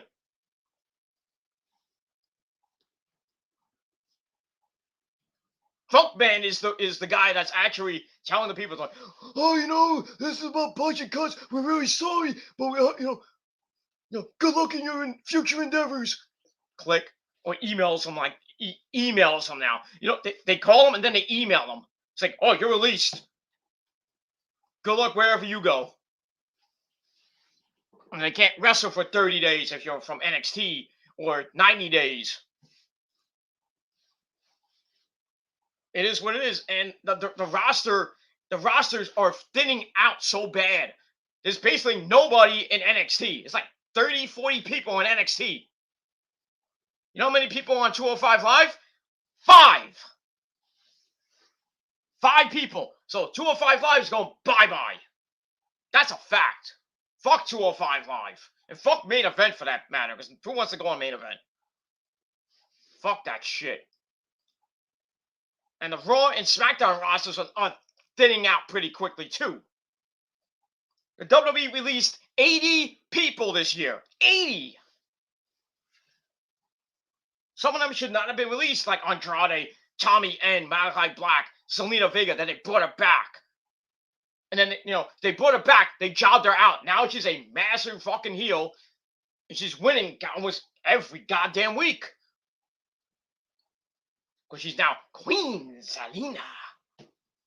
Now she's with Carmella, and they're gonna win the women's tag team belts pretty damn soon. Not that I care, but whatever. But still, you got girls like fucking Dana Brooke there. Why? Tamina, why? You get rid of Mickey James, you bring back a fucking cunt like Eva Marie. Thank the Lord they fucking got rid of that fucking cunt. Then they get rid of Nia, my whole Jax, the box machine that she is. Thank the Lord that she's finally out. I thought that the Rock might have saved her, or Roman might have saved her, because she's the cousin, she's Samoan, and she's she's in that Samoan family. So I was thinking that she might have been saved. She was trying to get help, mental help, and WWE was like, "Well, fuck you. You don't need. We're not gonna fucking do that. Get out of here." Like, you box too much. You almost killed Kairi Sane. You almost killed Zelina Vega in a battle royal. You can't wrestle. You're fucking fat. Son of a bitch. You're fucking fat. Fuck that shit, man. Fuck Nia Jax, man. I'm glad she's gone. I think Kairi Sane and Zelina Vega are kind of happy that she's gone too. Was freaking Zelina Vega almost died in that fucking battle royal. Almost died. Seriously, died. Kairi got fucked up not once, but twice. Put her in a match with Nia Jax. Nia Jax fucks her up, gives her a concussion. She's out for a couple of months. Then when she's fine and dandy, they put her back. They bring her back. Guess what they put her against? Nia Jax again. Why? If they know that Nia Jax is a box machine, why do you bring Kairi back and put her in another match with her? Makes no fucking sense. And I don't know if Kairi's ever gonna come back to wrestling. Well, she's in Japan now with her husband and probably having a kid. Really should have a kid with me, but that's just another story for another time. Simple as that. Simple as that. And there's going to be more cuts. There's going to be more cuts, and I'll get to that in a minute, because there's a question about it, and I'll get to that. And I will be getting to these reviews really quickly, so I want to get to these things. All right, got my good buddy from the Wrestling Coalition, the former XWF, the Insanity Plex. He says, "Who's the Scat Man?" Skitty boop boop boop dip dip. He's some old guy, I think. Ski boop boop bada boop. Boop, dee, boop, boop, bada, boop. Boop, boop, bada. Who cares? Who cares? Fuck the Scat Man. Sorry. All right. See, this is the question I was getting to. Who do you think will be in the next wave of WWE releases next week? Oh, actually, it's next week. I don't know if it's next week, but it is coming. It might be next week. But okay. I'll tell you right now who's probably going to be on that list. I'll tell you right now. Akira Tozawa, Drew Gulak, maybe Ricochet, maybe Mustafa Ali. And I think the big name coming out of that will be Sally, my first wife. And that woman is Asuka. Where's Asuka been lately? On the sideline with her. She had an elbow injury, but she's fine and dandy now from what I've seen on her Twitter and Instagram. Kana-san is, in my bedroom getting back shots. Because, as we all know, nobody is ready for Asuka except my dick. But it is what it is. But yeah, I can see Asuka getting released. I definitely can see it. They're not doing anything with her. They have nothing for her. And supposedly Io Shirai is coming up after War Games. After she's done with War Games and maybe a couple extra matches that on her contract or whatever, she's going to come up to the Raw roster. That'll be nice and dandy and everything, but I just have a feeling they'll fuck Io up too. And then she'll be in catering, and then next thing you know, she'll be going back to Japan. Same thing with Shinsuke Nakamura. to make him drop the title. Probably some idiot like either Angel Garza or either Humberto or maybe Happy Corbin. Because basically he hasn't defended that Intercontinental title, and now he's in and out of losing. So he's probably on that list. So he's going back to Japan. Most likely either going to Japan or going to AEW. Asuka probably going to Japan, back to Japan, or just retiring because she's 40. So I think she's close to 40 years old, and she's got a kid. So not my kid, but I would think Asuka's wrestling career will probably be gone unless she feels like fighting in Japan again, or I would put her right in with the AEW women's roster and team her up with Hikaru Shida. But she stays by the grace of the Lord himself, she stays on a Raw roster. Put her in a tag team with Io and have them win the tag team belts and let her hold it for like 3 years. But I just have a feeling that Asuka's gonna get released. I just know it. I know it. I feel it in my gut, in my dick too. And when she goes, I don't even need to do a rant. I'll still do it and just tell basically WWE and Vince McMahon just to go, where to go. But I'm just gonna say Asuka's going to AEW, or retire, or go to Japan. And that's pretty much it. So that's probably going to be the next set of releases. Asuka, I would say Asuka, Akira Tozawa, Drew Gulak of the 24/7 division, and probably some people from NXT. I don't know who from NXT really, but I just don't know. I just think Asuka's probably going to be the top name to get released. And if there's any other top names, it might be a surprise name, but I don't know. But yeah, WWE be firing and AEW be hiring. So pretty soon, WWE won't have a division anymore. They won't have a lot of people anymore, and they're really in danger of not even having enough people for the Royal Rumble, especially the women's Royal Rumble. There's not a lot of women in WWE right now, especially on the main rosters. From what I think there's like 9 people on SmackDown, maybe 10, and on Raw I think there's like 8, and on NXT not that much. You got is Raquel, Dakota, Toxic Attraction, which is 5, Indy Hartwell, Persia Parada, Zoe Stark, Io, that's 9.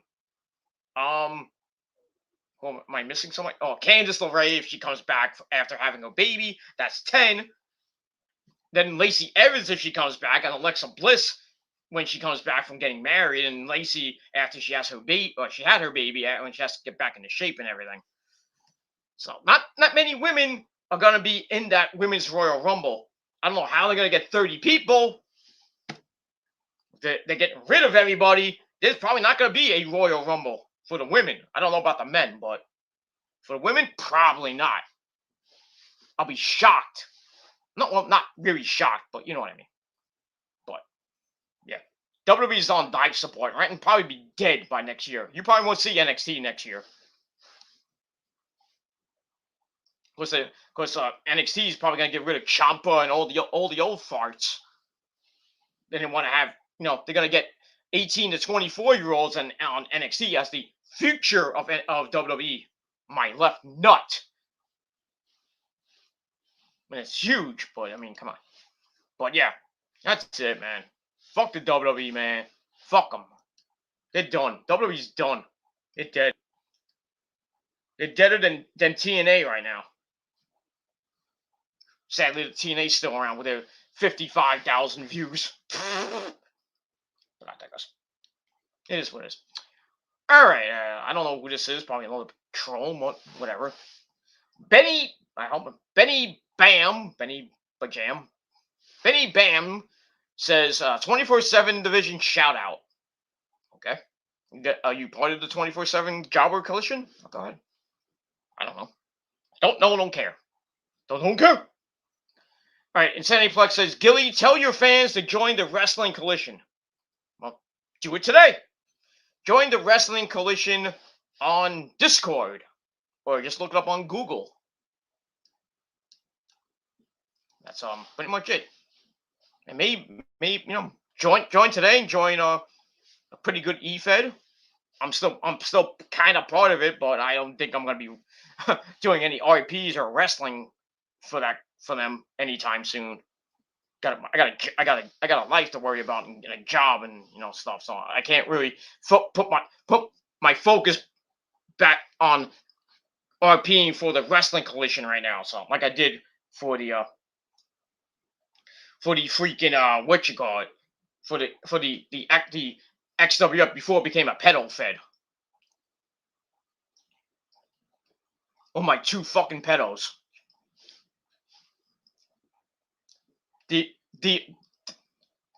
Theo Price and Vincent Lane. 2 fucking pedal lows. Fuck them, man. Tell them they can suck my fucking cock. Not like that, but I'll just do what I did to what's his name? The Doctor. We know who we're talking about. The Doctor. When I took just whacked him to the moon with my super dick. And he was out for like 3-4 months, and he finally came back.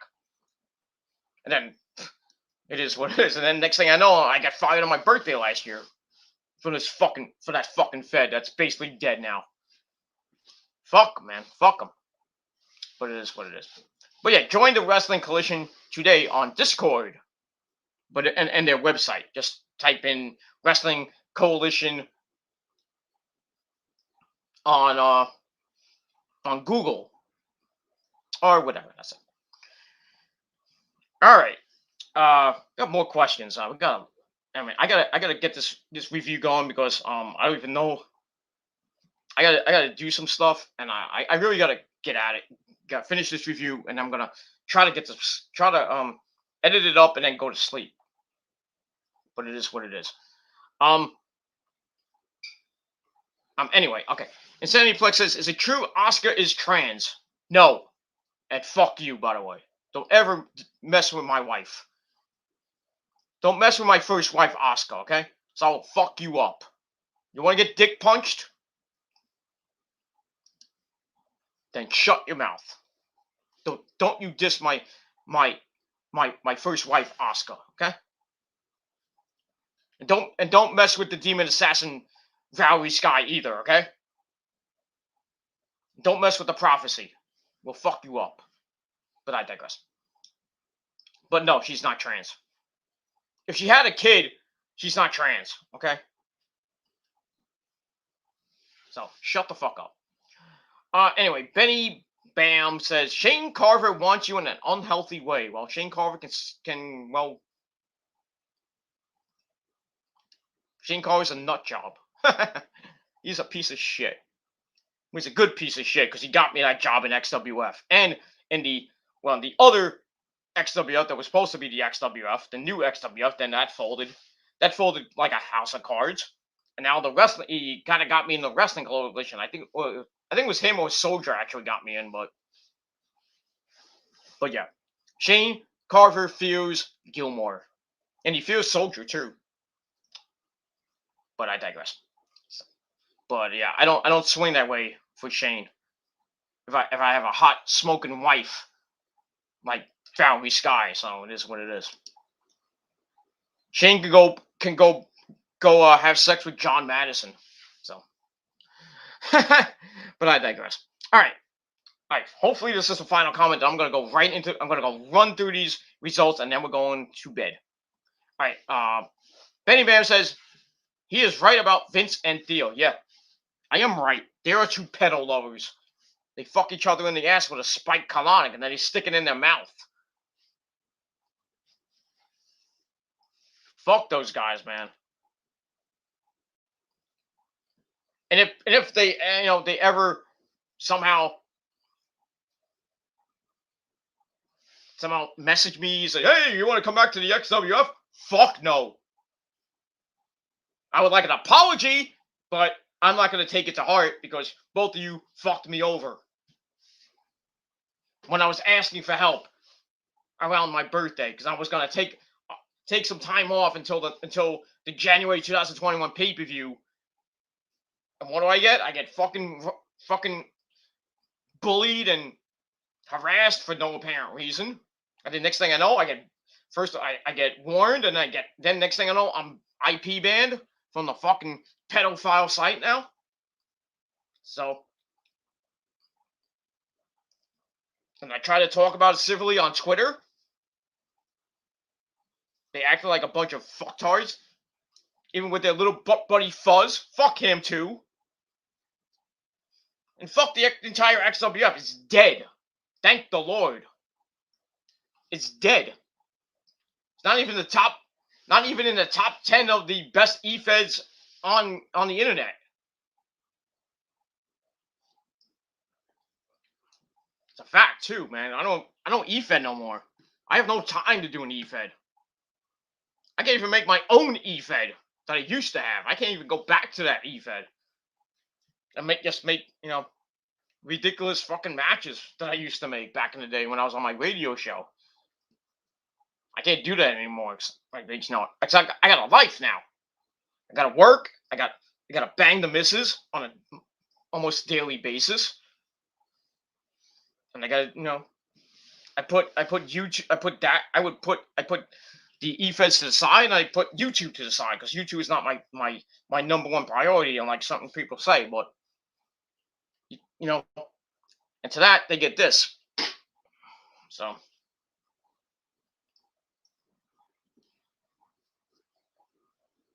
it is what it is. But yeah, the Vincent Dio, Fuzz, even Centurion, fuck you guys. You can suck my super dick for all I care. Fuck them. I don't care if they're watching. I don't really give a shit. They can't do anything to me face to face, so fuck them. Insanity Plex says he's gay. You told me that a million times. Don't splash on me, like I said. Yeah, I was just bringing this up. Fuzz and Centurion are stalking you because they're jealous of you being 10 times the man meat they could ever be. It is what it is. They can't be 14-time Extreme Champion either. And also, what they can't do is get 2 million hits on YouTube, like I did.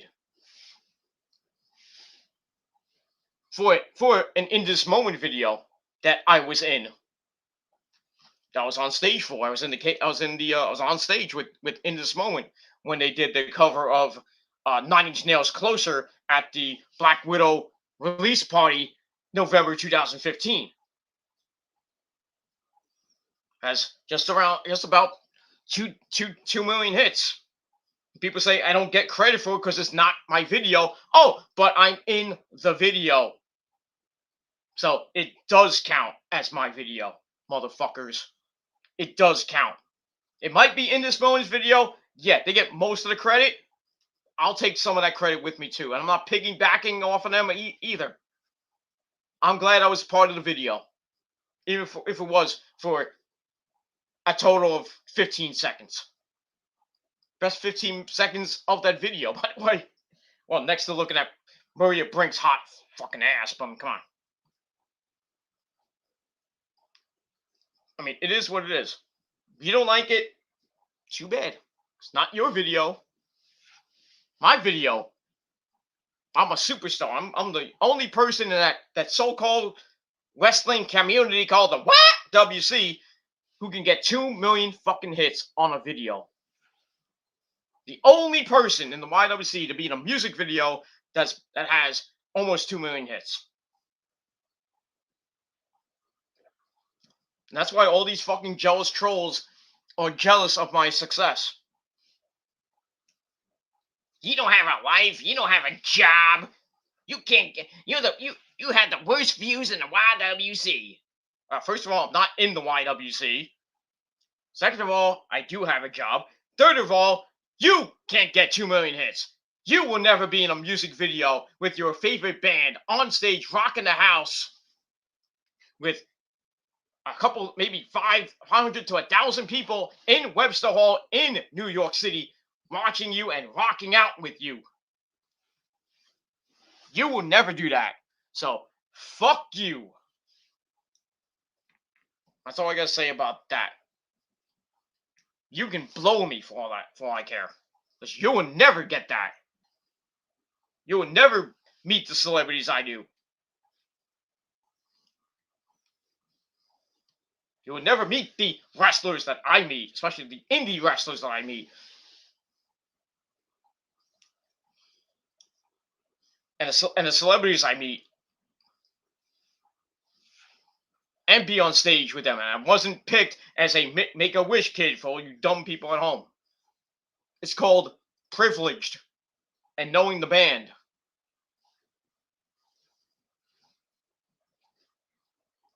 So I've known In This Moment since 2005 when they didn't even have a record deal.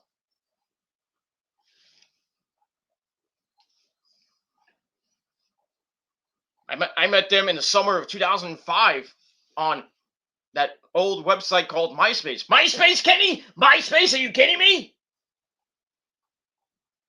They sent me a friend request. I was like, okay, In This Moment, who's this? You know, I was like, In This Moment, let's see who this is. I put on Prayers.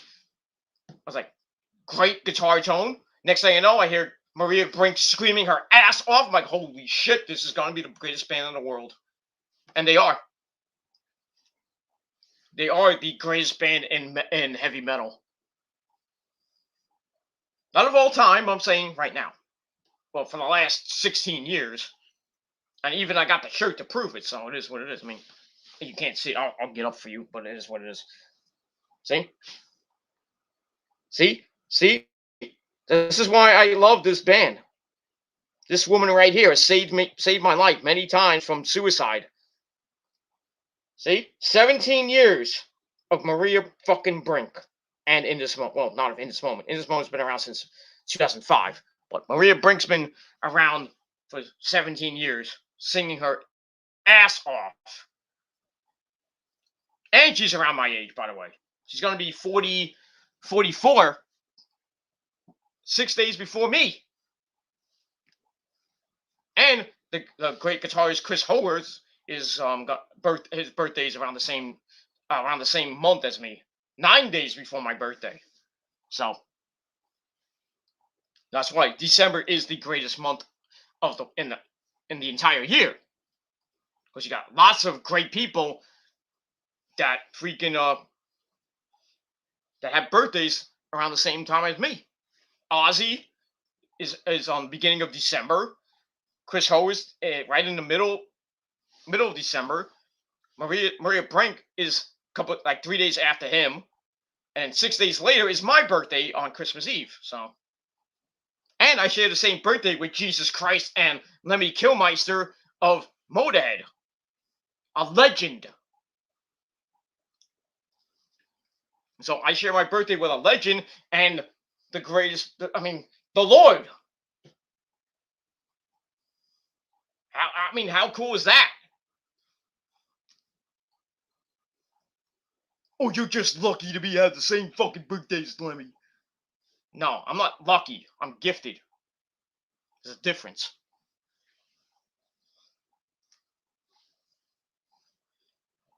Did the Lord did the Lord Jesus Christ say just go to his dad God and say, hey God, can you do me a favor? Can you bear can you bear a great man named Peter Gilmore? Can you give his parents bear a son named Peter? Sure, son, I'll do that right away. When do you want him born? December the 24th, the same day as me. So it shall be done. But to be honest with you, we were supposed to be born December the 17th, a week before. But I was like, fuck no! I want to be born on Christmas Eve. So I am not coming out of your uterus or your vagina. I am going to wait till Christmas Eve. Okay, I apologize for the too much information part, but it is what it is. I am not coming out until Christmas Eve. So I'm gonna be born like Jesus. No, not have the three wise men around, but not being born of Mary and born of Joseph. That's partly my middle name, but it is what it is. But I digress. I'm lucky to be who I am. That's all I gotta say about that.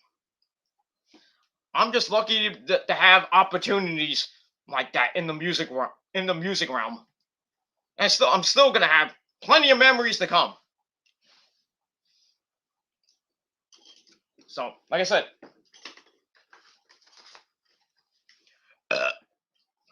I'm lucky to be where I am. I'm lucky to have 2 million hits. I'm lucky to be on stage with my favorite band. Because you motherfuckers can't get that chance. And we'll never get that chance. I guarantee you that. I don't care who it is. Oh, I was on stage with Metallica. Look at the views. Well, it's Metallica, so still, you can get 10 million hits on Metallica, and they're like, oh, Peter, I got 10 million hits. Oh, I was on stage with Metallica. I was like, so? I did it first, though.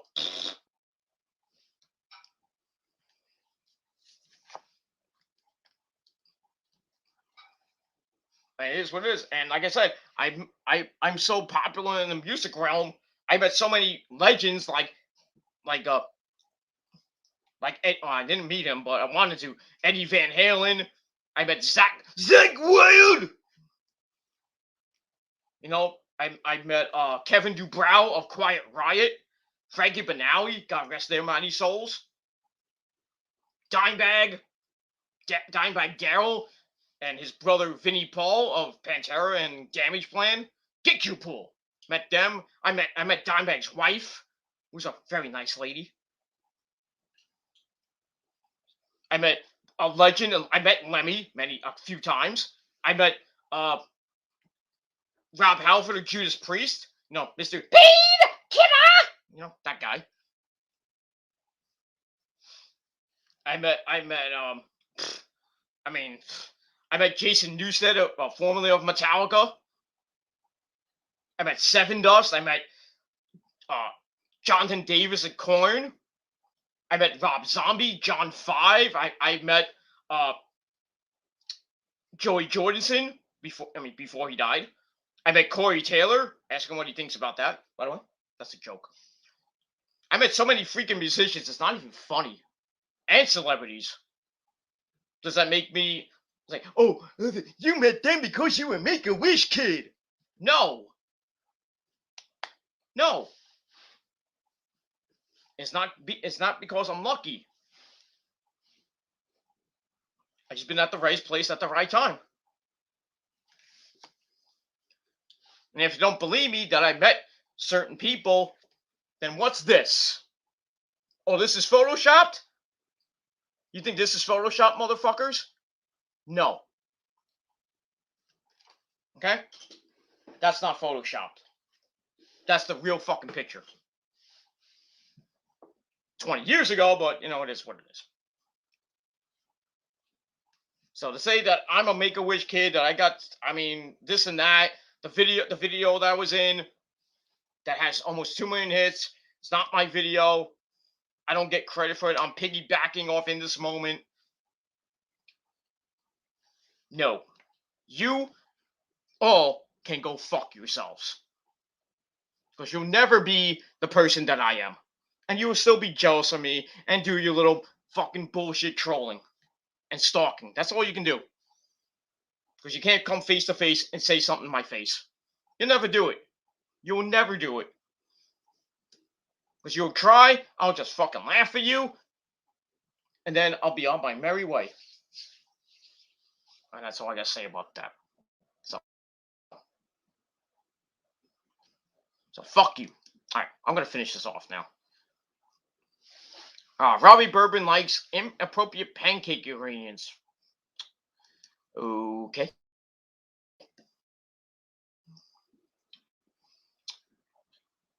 I don't care.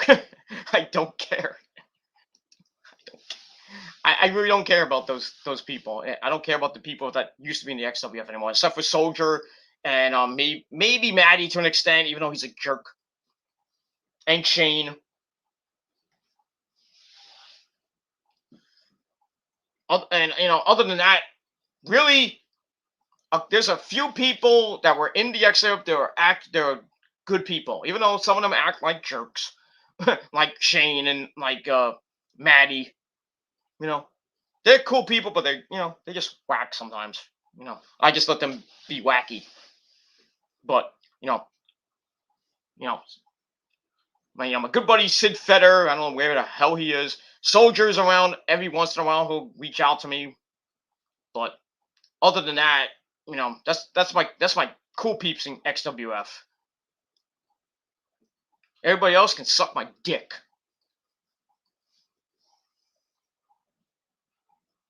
It is cool. Yeah, Reno's cool too. Reno's cool. What's another cool guy was what was his name? I can't think of his name. I teamed with him a couple times. I was thinking Sebastian Duke was okay. Big Rig was okay. There was a few guys way back in the day I used to like. Trent Gine. The members of the Dynasty. McBride, yeah, McBride. Me and McBride were like a machine tag team. Holy shit. I didn't like McBride at one point now, and then we became tag team partners, and we won the tag team belts like, what, 2-3 times? Me and Manny, when he was dim, we won the tag team belts. I fucking hated him, but fucking guy can fucking write a good-ass fucking promo better than fucking I did. I was never great at promos. I mean, I wrote pretty shitty promos back in the day. But I mean, I wrote, once in a while, I would write a humongously great promo. I just pull it out of my ass. But it is what it is, Everybody knows me as Fat Gilly, but I like Skinny Gilly myself, but that's just me. And my super dick gimmick was just astronomically great, but I digress. But yeah, I'm kind of done with e-fetting. I'm sorry. I have no time for it right now. I got a pretty decent job right now, which is in transition right now. I'm kind of in between, but probably come January or maybe February, I'll be working non-fucking stop, and it's not even funny. I wouldn't have time to breathe, except on the weekend. That's it.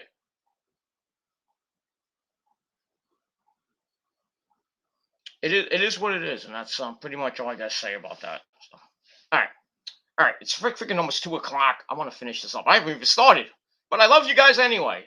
So it's kind of a stream and plus a lot of good shit.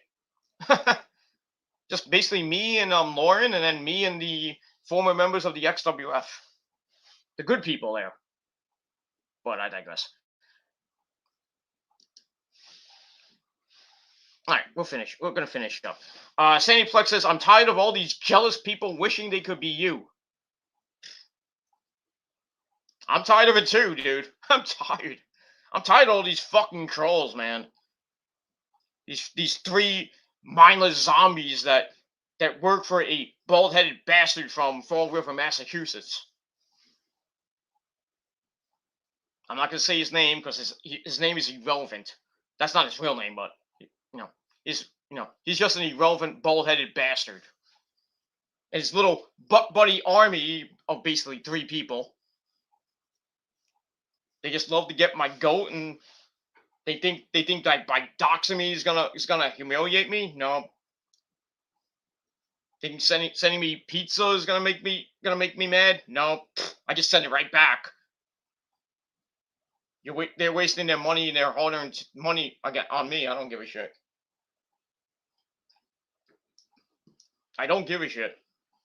Their little exposing videos, like saying like taking my video and saying, "Oh, you lied in this video, this and that," and then like like making fun of my wife, which I really don't care about because they're fucking jealous because they don't have a hot wife like my wife, but it is what it is. Because they can't get real pussy, and if they did get real pussy, it's probably from a blow up doll or their cat. Straight up. Using a 13-year-old kid to troll me, which is fucking stupid. And then using things from 2012, 2015, continue to call me a pedophile with basically no proof. And so many times I proved myself. I proved myself a couple of months ago on my good buddy Chase's stream to a guy that was calling me a pedo for a while. He probably still does, but I proved him wrong.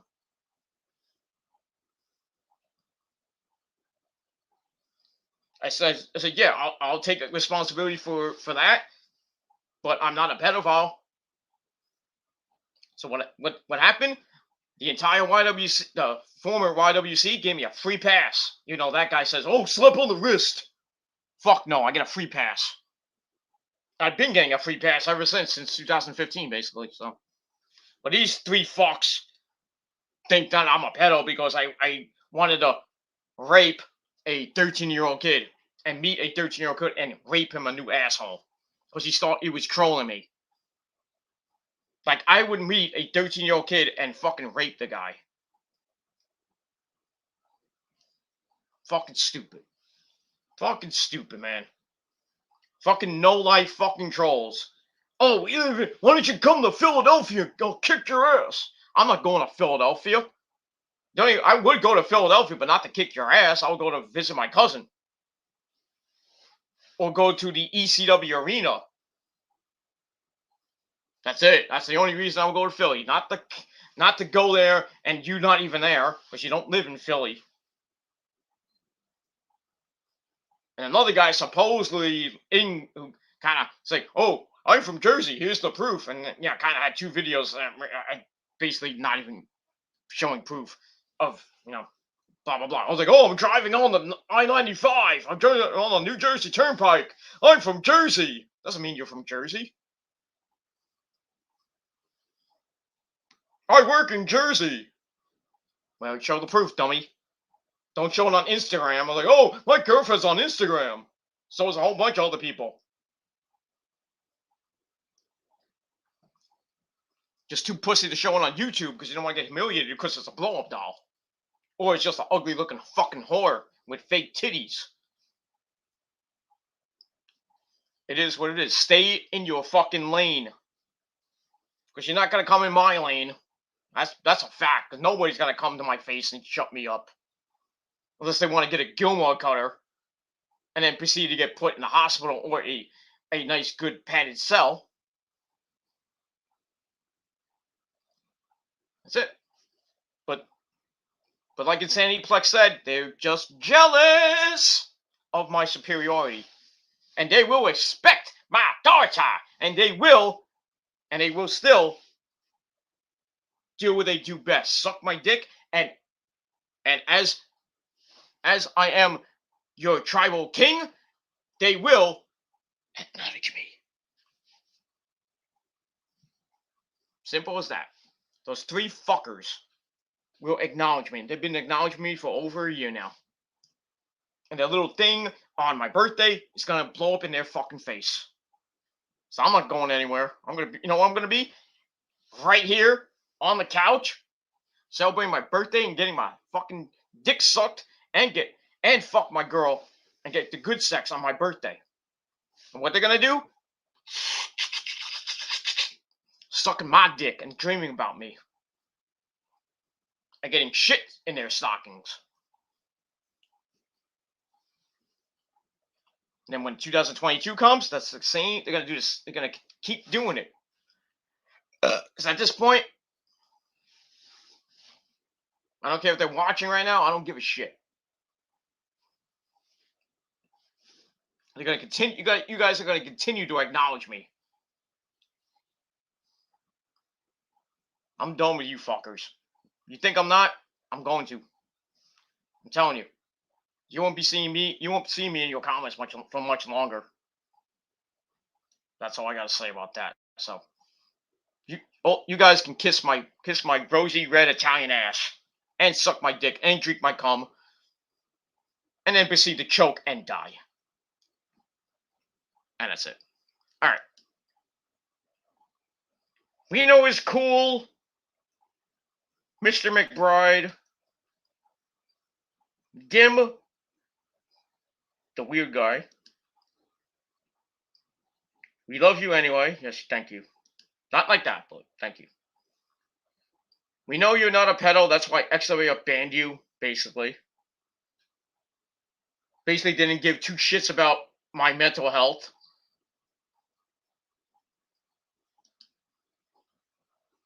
Not too bad you know where they're going to go. Birthday sex. Yeah, that's the best sex next to drunk sex. That's that. Tell Duke to find girls his own age that also aren't related to him. Oh, God. I have nothing bad to say about Sebastian Duke. I have nothing bad to say about him. Nothing bad. I have nothing bad to say about Sebastian Duke. He's a good guy. Yeah, he beat me like a bunch of times. I was even trios champion with him at one point. I was even in a faction with him. That really, I was like maybe for like a couple, maybe a month or so.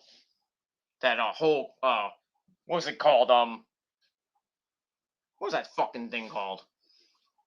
I went to his compound and everything. And then he proceeded to kick my ass out. I didn't care. Another, was another great guy?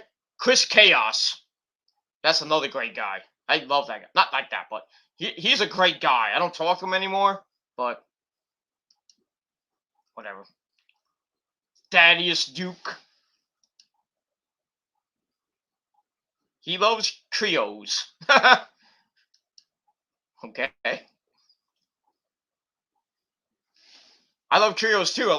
I love my Asian trios. Kyrie, Asuka, and Io. That's my Asian trio, if you will. Chris is a good guy. Yes, he is. Chris Chaos. Former member of Empire with me and a couple other people.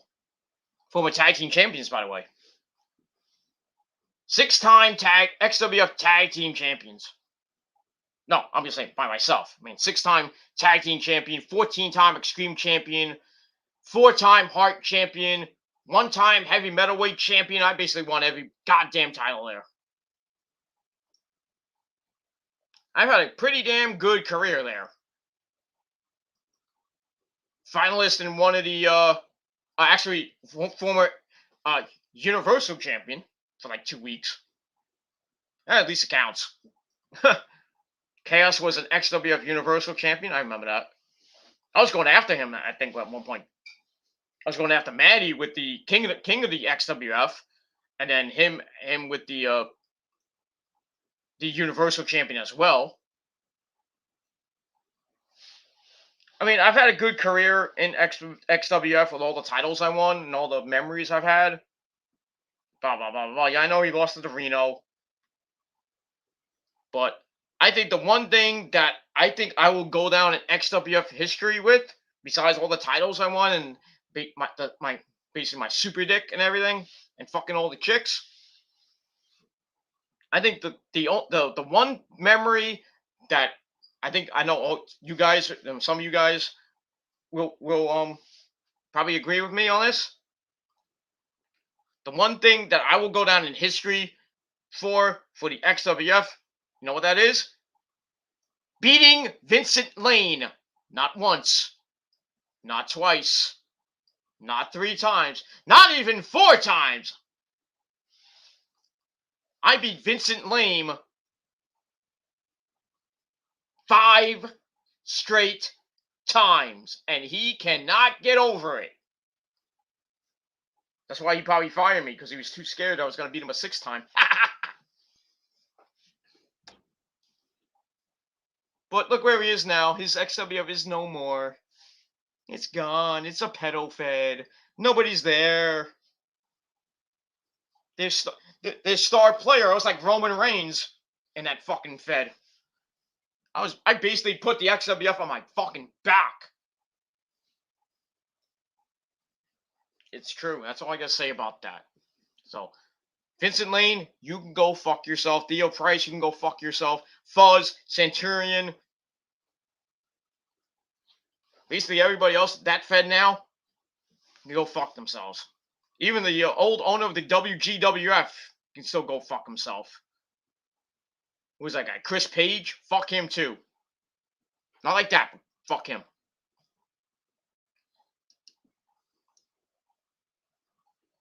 That's it. Lane still cries about losing to you to this very day. Too bad. Too bad. Aww. Poor baby. Lane isn't that good. Yeah, that's true. Did you hear they had to cancel Lethal Lottery because nobody would opt in for the pay-per-view? Oh boy. That's how bad it is.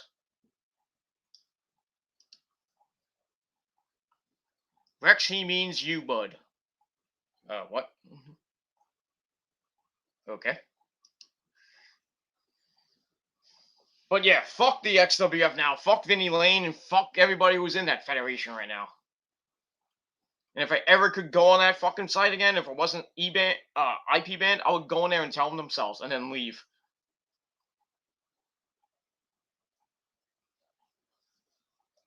I'd be like, if I was there if I ever came back for like one night only, I would just do a fucking shoot fucking RP, just bash the living shit out of the entire federation. If I lose, so what? I don't give a shit. As long as it, just put me against Vincent Lane, I'll fucking whip his ass again. Don't put me in any ordinary match. Give me the House of Hell. Or Heyman, what is that fucking match with Heyman? Heyman's Hardcore Hell match, whatever it was. But I would book it in my match. The match I made and I never lost in, by the way. Put me and Vinny Lane in a fucking House of Hell match. I would fuck him up again. I would literally kill him. But I digress. Blah blah blah. WC even more Lethal Lotto? Maybe. I don't know. I don't know what you're getting at. Ed Rex equals Theo. Okay. Theo's a cunt. Yeah, Gilly versus Vinny in a death match. Not even a death match. Me versus Vinny in winner gets the actual XWF. How about that? I'd win that and I'd take the XWF and make it better than it used to be. Before, I would make it better than John Brown's XWF. That's saying something. I make it better than freaking James Raven's fucking XWF and Fuzz's version of the XWF. Because those versions sucked. I still think Shane Carver's XWF was way better. Just saying. That's all I gotta say about that. I got a lot of comments. Damn, I haven't even got to this goddamn review. I should just change the fucking title. But anyway, Japanese Jiggle match. Okay. Goddamn, people are sick. Shane versus Vinny versus Gilly for XWF 99. Maybe it should just be me and Shane. Me, Soldier, and Shane versus Vinny, Theo, and Fuzz for the XWF 99 website. How about that?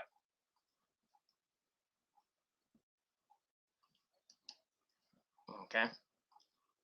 You have a dildo in your butt. Is this a spike colonic?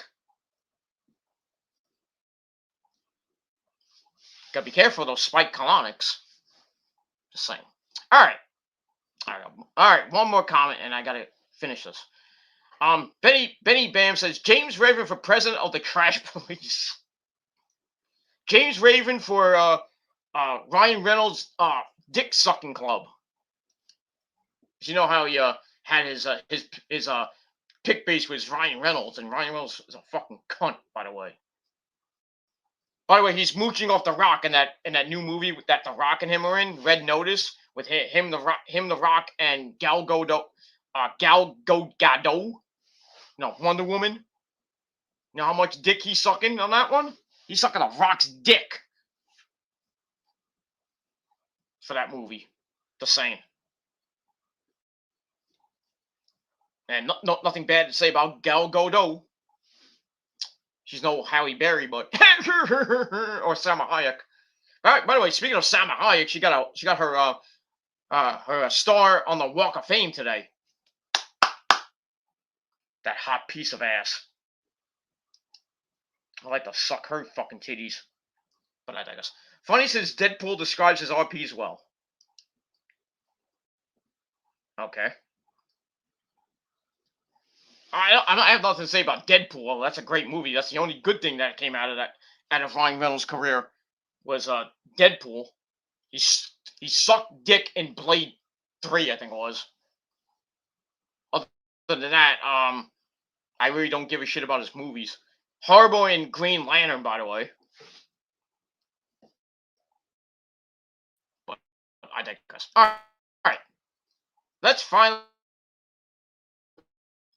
wrestling. Real wrestling, not XWF wrestling. Not pedophile wrestling. But let's get to Rampage quick, and then we're gonna get out of here. And that's pretty much it.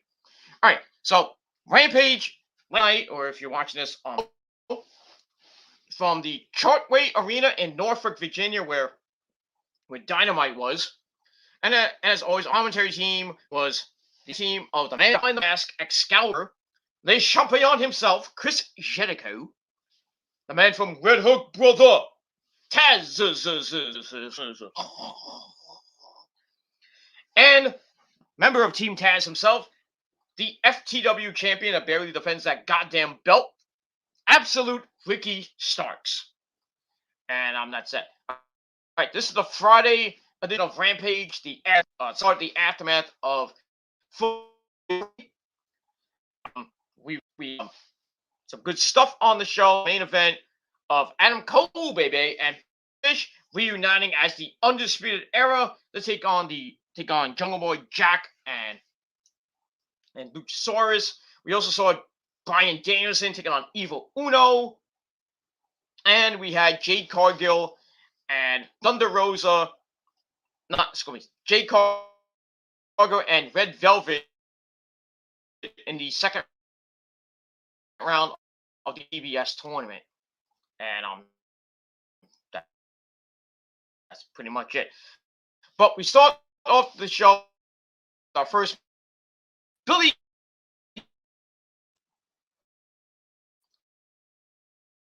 asshole. Dun, dun. Oh, he's an asshole. Not that goes. Billy with his two sons.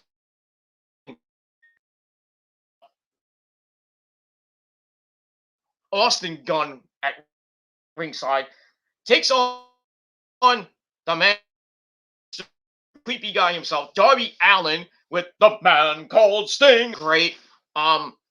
Billy and Sting kind of had a stare down a couple of times, and basically Billy Gunn beat the living shit out of Darby, and who had his ribs taped up to MJF at Full Gear. But he came out and says, "I want to face the best in AEW. I'll get to MJF later." So Billy Gunn, of all people, go figure. They go at it, and somehow Sting gets in the match. Billy does the Sting woo shout out. Goes for the Stinger splash, missed it. You can't do it like Sting can. Darby hits a flipping stunner, or the Osaka street cutter. Knocks Billy down. goes up top, hits the coffin drop, and somehow Billy Gunn kicked out of that. Then he goes back up top, hits another coffin drop, 2-3.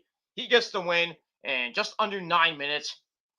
It was an okay match. I gave 3 out of 5. Beat the crap out of Sting. But then Darby comes in and saves the old man and leaves them laying. Then Sting and Billy have another stare down. So I'm thinking they're probably going to have a match either on Dynamite this week or on the Thanksgiving episode of Dynamite on Friday Rampage. I mean, I don't give two. 51 years old. Billy Gunn, 56 years old, and he has a physique like that. No steroids there, sir. No steroids there. But guy's in great shape. Sting, 61. A great match, but still pretty good to see for nostalgia reasons. All right, we'll finish up here. We're going to finish it up and then get out of here. Then we get a cap of CM Punk interrupting MJF. Last time on Dynamite, which is fucking comes in. Maxwell. And then Lee disrespects the dark side. So maybe what comes from that Wednesday night. But Punk is going to be a little bit busy on Wednesday night. Maloney in the back says he wants to beat CM Punk in his hometown of Chicago. Then he starts making some threats to Punk. Blah, blah, blah, blah, blah, blah, blah. And says, I'm going to put you to sleep. He's like, oh, see, Tony, did you see what I did there? Tony's like, no, dude. No. Just shut up. That's it. So I gave that 3 out of 5 stars. So move on. Then we get a promo from the Men of the Year, Scorpio Sky and Ethan Page. They did a video of Inner Circle beating America's Top Team, and then that fat face dipshit himself, Adam, Dan Lambert at full. So they come almost saying the Inner Circle won at Full Gear. Big whoop to do. They say, but this isn't over. Beating Dan Lambert, a manager that has no experience, doesn't mean anything, and basically says that you're going to see America's Top Team again. So we'll see what happens with that on Wednesday night and going forward. Maybe I still think we're going to get Stadium Stampede, but we'll see. People get blood and guts. So I gave that all right. Semifinal match in the TBS Women's Title Tournament. Jade Cargill, that bitch, Jade Cargill, and Smart Mark Sterling at ringside. She takes on Red Velvet from your mama's kitchen. These two ladies hate each other. Like they're two black chicks just going after their man. Get my man! I fucking suck his dick! No, bitch, I'll suck his dick. Whatever. Anyway, it's a pretty decent match. Lasted almost 10 damn minutes. But still, Layla wins after Red Velvet tries for the final slice of pie. No, she tries for the final slice. Jade blocks it, and then Jade picks her up in the position, hits it, bam! 1, 2, 3. Good night, Red Velvet. Go back to your mama's kitchen. And that's it.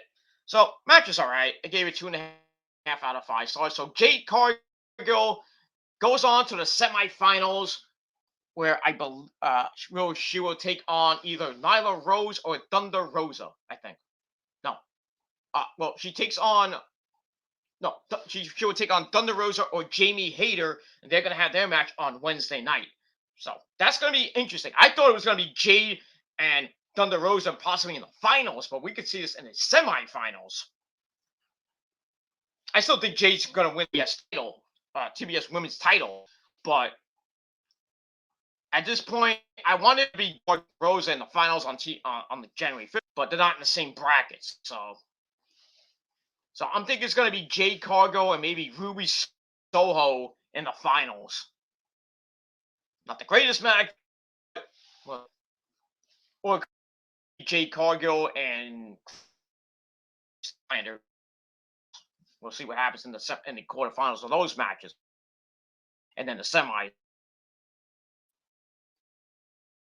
Blah blah blah. But we're getting closer to that TBS Women's Title finals, and I still think Jade Cargill's gonna win. That's it.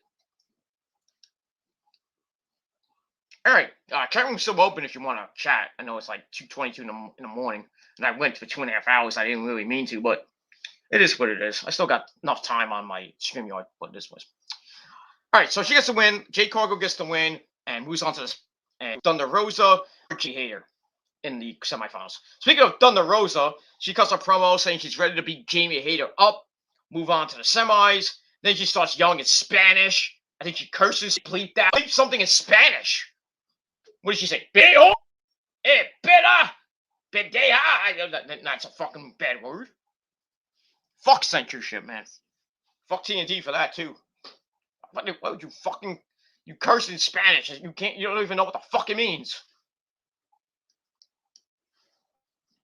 She's like, hey, puta. I say, okay. We'll bleep that. Like Deja or Bella or something else in Spanish. I don't think to bleep that, but come on now. Yeah!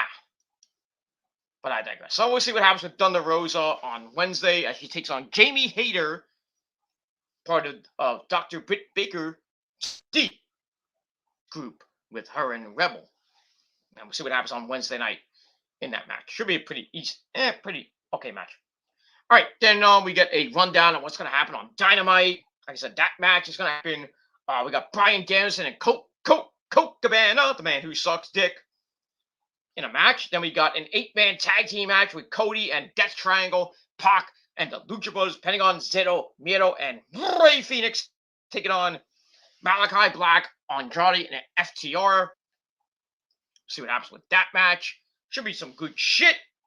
Plus more on Thanksgiving Dynamite. Well, Thanksgiving Eve Dynamite. And then we'll see what happens next Friday, or this coming Friday, I should say, with Black Rampage. And we'll see what happens to that. We're going to get the Sound Rampage excuse me, the ratings probably tomorrow or Monday. So I'll let you know with all that, probably on my Survivor Series review. But probably won't go as long as this one goes, but it is what it is. And that's it. All right, just let me do something real quick. And I'll be back in 1 second. I'm not gonna take too long. Once.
All right, we're back.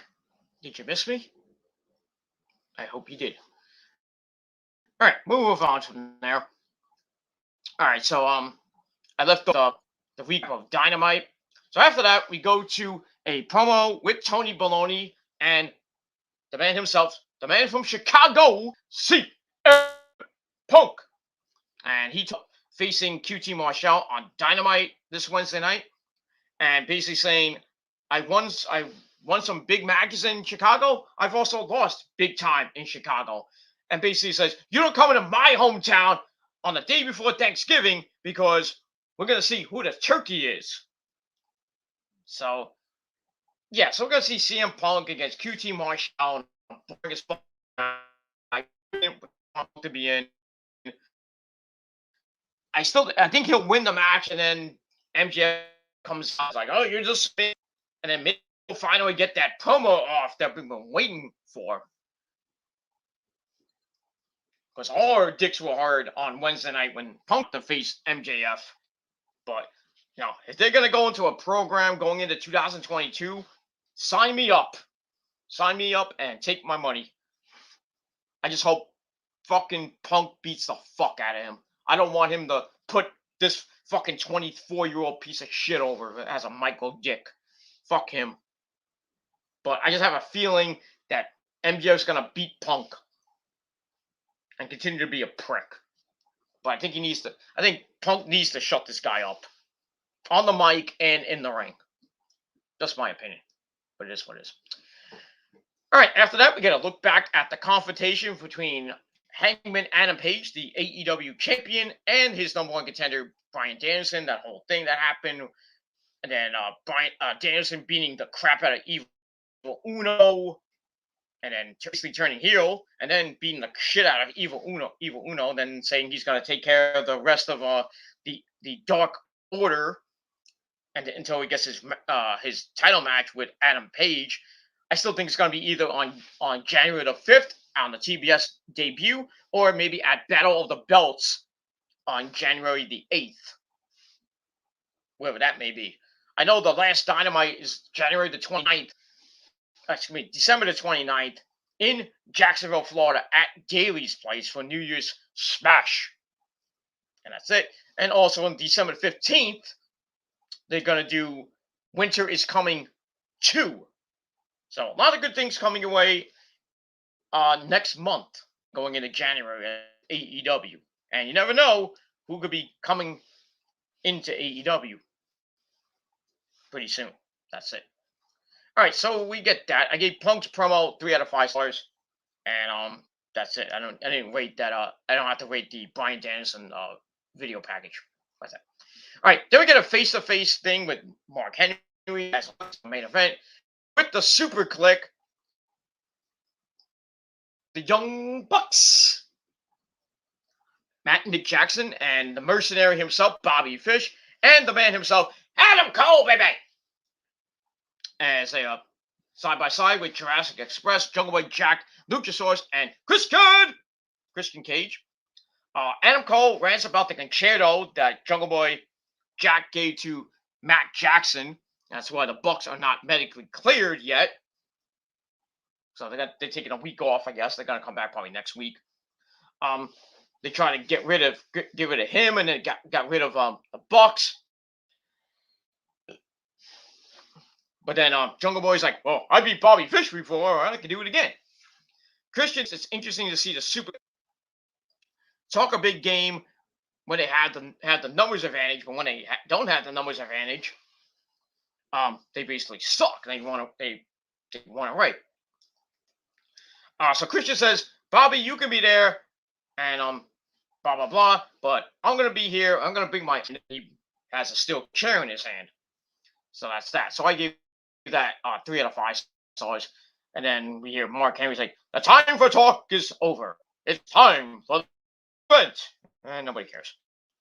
All right. So then we get to the main event. Bobby Home dining as the Undisputed Era. Didn't do the Undisputed Era thing because cease and desist shit.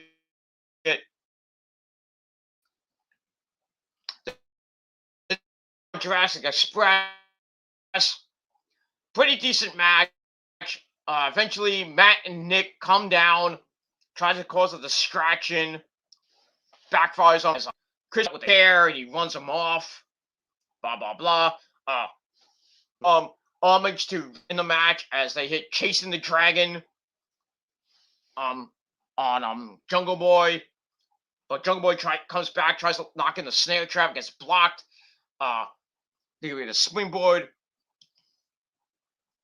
cut up by Cole's super, goes to the Panama City Sunrise, gets counted into a power bomb by Luchasaurus, goes for the cover. Bobby Fish breaks Jungle Boy in the corner, then starts kicking at his legs. Jungle Boy suplexes a Fish in the corner. Then the Young Bucks, like I said, come out for the distraction. Christian comes out with a chair to chase him off, and Adam Cole, which leaves Jungle Boy in the ring with Bobby Fish.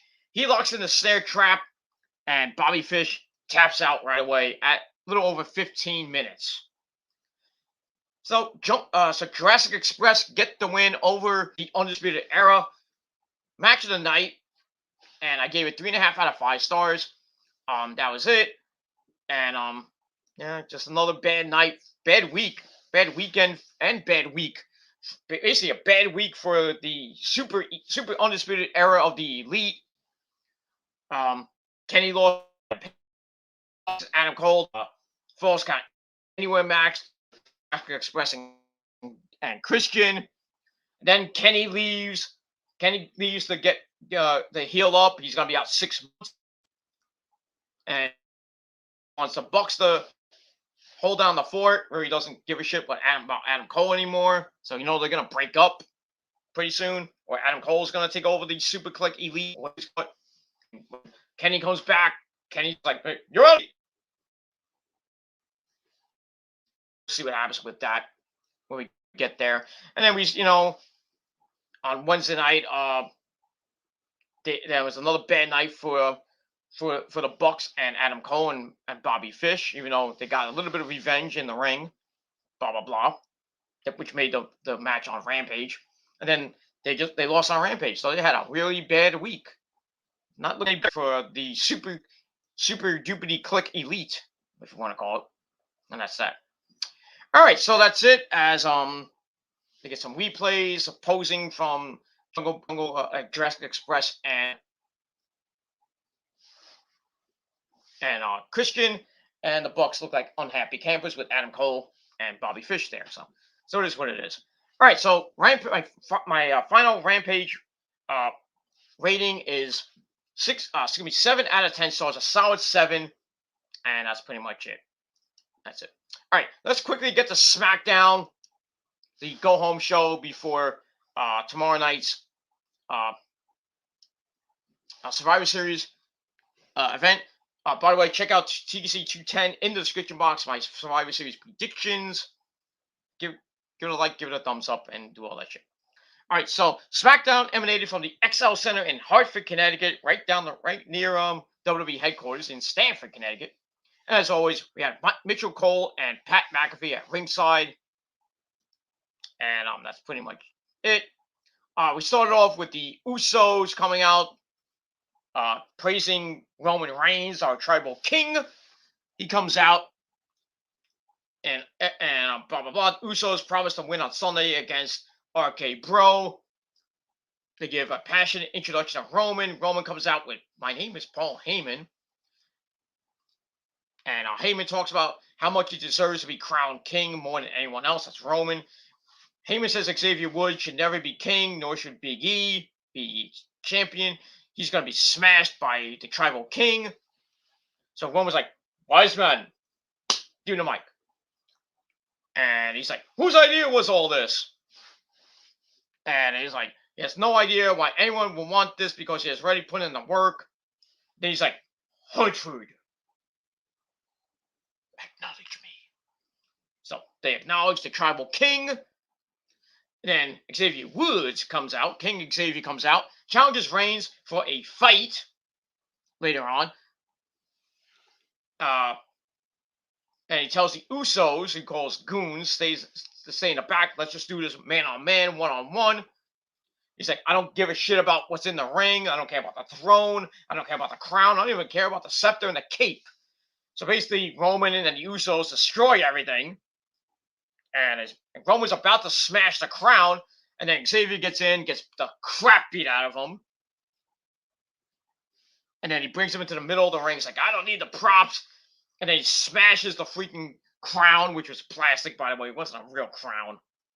Just a plastic thing they got out of maybe a Burger King, whatever. Smashes it to pieces. And basically that's it. So we'll see what happens with Xavier Woods and the Usos going into the rest of the night. And that's it. And I would think that there's a rumor going around that after after Survivor Series, Xavier Woods might challenge Roman Reigns for the Universal title at the Day 1 pay-per-view in Atlanta on January the 1st. But, I mean, Roman does need challengers right now. Xavier Woods, can we just give him can we just have Brock versus Roman at the Day 1 pay-per-view instead of having that garbage rest of a match? But I digress. So I gave that 3 out of 5 stars. Afterwards, we go to the back. Kayla's with him. Xavier can't walk into the back. But he says, I'm going to face Roman one-on-one. And even, everyone knows the Roman Empire wasn't built in a day, but it's going to fall later on. So that's your main event segment. That's it. So I give that 2.5 out of 5 stars. All right. Then we get to a fatal 4-way match. The winner gets on the Smackdown men's team. We got Cesaro, Sheamus, Fella. We could just kind of come back to Smackdown. Ricochet and Jinder Mahal. Was an okay match. In the end, Ridge Holland comes out to kind of distract Cesaro. He's about to load up for the neutralizer, but he comes out, causes a distraction. Tries to hit him with that little billy club. But Cesaro blocked it and ducked it and missed, which allowed Sheamus to hit the Brogue kick. 1, 2, 3. Sheamus goes on to win. He is now on the SmackDown men's team with Drew McIntyre, and Jeff Hardy. Well, Drew McIntyre, Jeff Hardy, Sheamus, Happy Corbin, and some other guy. But it is what it is. So that's that. So yeah, Sheamus is on the team. It is what it is, and that's that. So I gave that 3.25 out of 5 stars. It was a pretty good match, and that's it. All right, speaking of the men's team, we had one member of the men's team, Jeff Hardy, dude. He's all excited to be on the team with some very talented people, like Drew McIntyre. But he says Happy Corbin's in his own world. Corbin and Madcap Moss come in. Moss calls Hardy a redneck. Stupid, because he's from Carolina. Come on. And then Adam Pearce comes in because he's playing sides. Like an idiot. He says he wants SmackDown to win on Sunday. Hypocrite, saying that Raw should sweep fucking SmackDown like they did last year. What side are you on, Adam Pearce, you fucking bald-headed bastard? Fucking idiot. Fucking piece of shit you are, Adam Pearce. Fuck you. And that's that. So basically, he then makes a match between Madcap Moss and Jeff Hardy. And then Jeff's like, look at you, that fucking shit. So that's going to be a match. Anyways, what is. So I get that 2.25 out of 5 stars. All right. And then after that, Sheamus Fella and Ridge Holland. They're in the back. They're walking in the back. Sheamus is happy that he has, good friend Ridge Holland in his corner. And he can't believe he was Holland's inspiration. And he's like, let's go to the bar, mate. Let's go to the bar and let's have a Guinness or something like that. So it looks like, like I said on Twitter on Friday night, or last night I should say, that Ridge Holland and Sheamus are going to form the Bar 2.0. But we'll see what happens with that. All right, so I give that 2.25 out of 5 stars. All right, after that, we get a long video about Horseface Charlotte and Becky Lynch. Their little preview. We get a acknowledgement of the feud that the media's been talking about. I mean, it's a really personal feud. I heard the finish of this match is going to be very, very, very controversial. We'll see what happens with that. And that's pretty much it. Charlotte, Becky calling Charlotte a bitch, because she is. And that's that. So I gave that 3 out of 5 stars.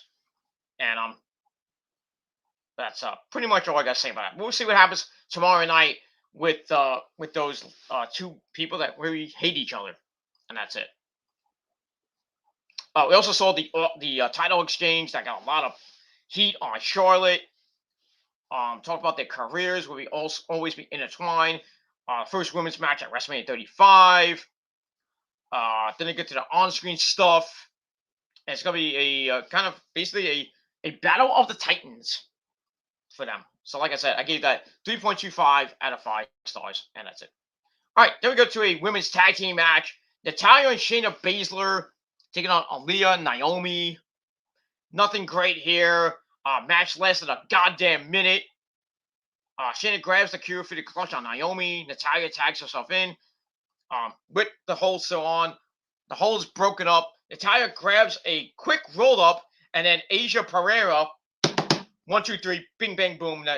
Good night. So Naomi once again gets fucked over. Not like that, but she gets fucked over, and sadly, Aaliyah had to be a part of that. Why? Why does Aaliyah have to get into Sonya Deville's business? She wasn't even a part of it. She gets the win, a big win on SmackDown, her first major win on the brand. She's on the Survivor Series team, and then Sonya's like, "Oh no, no, no! You can't be on the team." Stupid. I would have loved Aaliyah on the SmackDown women's team. Come on now. Just have to go by stupid Sonya Deville's fucking power trip.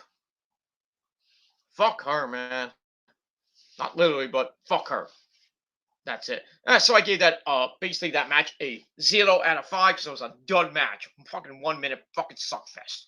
Because AJ Pereira had a 1, 2, 3 because I think Sonya Deville told her to do that. But it is what. Speaking of that, the next segment we see Sami Zayn telling Sonya Deville that everything is wrong with his documentary. Sonya has an idea, puts him in a 25-man battle royal in honor of 25 years of The Rock. And then Asia Pereira comes in and says, "Hey, Sonny, did I do a good job?" And Sonya's like, "Bitch, you fast counted, bitch! Get the fuck out of here!" He's like, "Who are you? Get out of here!" The fuck, man? It's AJ Pereira. Come on. Who is she? Fucking idiot. Fucking cunt. You are. Fuck you. That's all I gotta say. But yeah, I gave that segment 1.5 out of 5 stars. But yeah, Sami Zayn is gonna be in the 25-man battle royal. Not gonna win it. So I had AJ to win it, but it is what it is. And that's it. All right, then we go to another basically 2-minute suckfest of the night. So if you want to go to the bathroom, really couldn't go to the bathroom except for the segment, but it is what it is. So we have Madcap Moss and Jeff Hardy, dude, with Happy Slobin Corbin at ringside, and then Jeff gets on the mic and says, "Hey, if you want if you want to have your friend at ringside, well, I need to have a friend at ringside too." So Drew McIntyre comes out, and basically Hardy, Drew gets involved. Corbin tries for a distraction. McIntyre throws him over the announcer table. Did not hit Michael Cole. Damn. Moss catches Hardy on top. Tries for a suplex. Gets reversed into a small package. 1, 2, 3. Jeff Hardy, dude. Gets the win in under 2 minutes. I really didn't give a shit. Afterwards, McIntyre kicks Corbin in the face with the Claymore. And then Hardy adds a Swanton bomb to Mr. Madcap Moss, and that's probably it. And we're probably gonna get a tag team match coming out of that on next week's SmackDown. But we'll see what happens with that. So that whole thing, I gave 2 out of 5 stars. Didn't really give 2 shits. All right. After that, we get a recap of the opening segment with Roman, the Usos beating crap out of Xavier Woods, destroying his stuff. So we got that, and that leads us to Kayla Braxton once again scaring Paul Heyman to death almost. And Paul Heyman's like, "Oh, you like to flirt with me." So she's trying to get the inside scoop with Paul. And Paul's like, "Yeah, I heard about Xavier Woods' challenge. I'm tired of this idea that Roman needs the Usos. He doesn't really need the Usos. Roman loves the challenge. Like Kayla, like you, Kayla, love me, blah, blah, blah." And Kayla's like, "Really? I don't like fat guys. I like fat cocks." But it is what it is. And basically, Paul says that Roman will accept Woods' little challenge for later on. So I gave that 2.5 out of 5 stars. And that's pretty much it. And yeah, probably gonna end this we're at 2:54 right now. And we got Kevin Daddy in the chat. What's up, Kev? How you doing? I know it's 7:46 in the morning in the UK. So top of the morning to you, Kev. But we're gonna be ending this in a little bit. So thank you for joining at this late hour. It's 2:47 here in the Northeast. I'm going to bed. But it is what it is. My fucking legs hurt, and I gotta take a mean old shit. Actually, I don't have to take a shit. I need a drink. So I'm tired. I'm gonna edit this up, and I'll probably go to bed. Not that I gotta do anything tomorrow. Besides, actually, I do got, I think, stuff. I do got stuff to do tomorrow. Basically some chores I gotta do in the house, and then I gotta go. Get some. Actually, I gotta go. I gotta get up in the early. I gotta get up in the morning. I gotta go to the grocery store. I gotta get some cat food for the pussy cat. Who's on? I mean, if I had another camera, I would show this, but I can't because I have a desktop. The wrestling cat is in a little box. So cute, sleeping. Hey, you need a boogie. I don't want to wake him. I don't want to wake her up. She's in a little box curled up. So nice. So nice. I'm not gonna put a picture. I would put a picture of it on Instagram, but it is what it is. So yeah, I know it's lagging a little bit on my end at the moment, but it's gonna be over just now. All right. After that segment, we get to back to another match. We have Rick Boogs playing his electric twanger to introduce his good buddy, the Intercontinental Champion Shinsuke Nakamura, who's taking on Angel Garza, or Angel, in a non-title match, of course. His cousin Humberto Carrillo at ringside as well. Angel takes off his pants right before the bell to make the girls scream. Blah, blah, blah. Then we see Los Lotharios photoshopped onto People Magazine's Sexiest Men of the Year. That, I think, who won that? Paul Rudd, I think, won that. Nobody cares. Was a match. Another under 2 minute suck fest. Rick Boogs beats up Humberto Carrillo. And the scratch and let Nakamura hit the Kid Sasha for the 1, 2, 3 in a really piece of crap match that I gave 1.5 out of 5 stars, and that's it. Afterwards, Humberto jumps Shinsuke after the match and runs off. So we're either going to get another tag team match, or maybe, just maybe, Shinsuke defends the belt against one of these two and probably loses it to one of them. Or both of them, who knows? But yeah, he's going to lose that belt and go. Him and Boogs are going to go into obscurity and probably get released. Because you know what's coming. And that's all I can say about that. All right, after that, we get a look back at Shotzi turning on Sasha Banks the boss a couple weeks ago. They're going to be fighting in the main of. Is this the main event? No, that's not the main event. Well, the last match, but it is what it is. Where am I? All right, so we see that, and then we see Shotzi and Sasha glaring at each other in the back in the Authority's office, and Sonya Deville cuts them off. It's like, hey, we're not going to do this. Actually, in the gorilla position, I should say. Shotzi goes on a rant about how Payback is, and then Sasha's like, you can't say that word to me. So Sasha says everyone tries to make a name off of her, and yeah, Payback is a bitch, and so are you, Shotzi. And then it says, I'm the standard, on the blueprint, blah, blah, blah. And before Sasha goes to the ring, Sonya wants them to shake hands after the match. Like, that's going to happen. But it is what it is. So I gave that 2 out of 5 stars. We get to the match. It was a pretty decent match. In the end, Sasha gets the win. Finally, a long women's match, 11 minutes. But Sasha gets the win. After basically Shotzi was beating the crap out of her for most of the match. Hits the ball pit Sasha rolled to the outside, but she comes back in, grabs the bank statement, uses Shotzi's leg,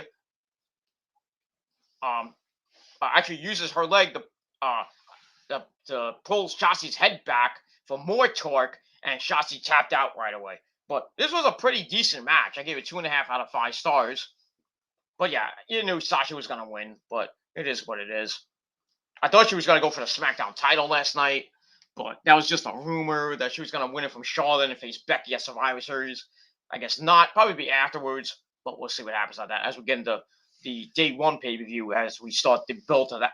Hopefully the road and the build to that pay-per-view on November on a Monday Night Raw this Monday night. We'll see. All right, so I gave that, like I said, 2.5 out of 5 stars. After the match, Sonya comes down, it's like, shake hands. So Sasha's like, she picks up Shotzi, and he's like, she shakes her hand.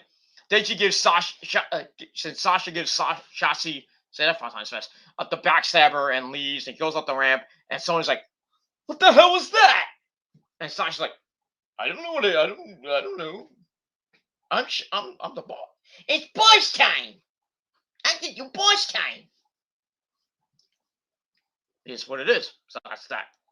So and Sasha's gonna lead her team with Shotzi, Natalya, Toni Storm, and Shayna Baszler against Team Bianca Belair. I think Sasha's team's gonna win. I still think, like I said on my predictions, SmackDown's probably gonna wipe the floor at Raw. But I digress. So we'll see what happens with that on tomorrow night. All right. After that, Roman asks Paul. He's in his locker room. He's like, "Is it time, wise man?" And Heyman's like, "Yes, it is, my tribal chief." So then he gets up. He's about to leave. He tells the Usos, "I got this. I'm the tribal chief. Don't bother coming out. Stay in the back this time." So he's off to the ring, and that's it. So I gave that 2.25 out of 5 stars.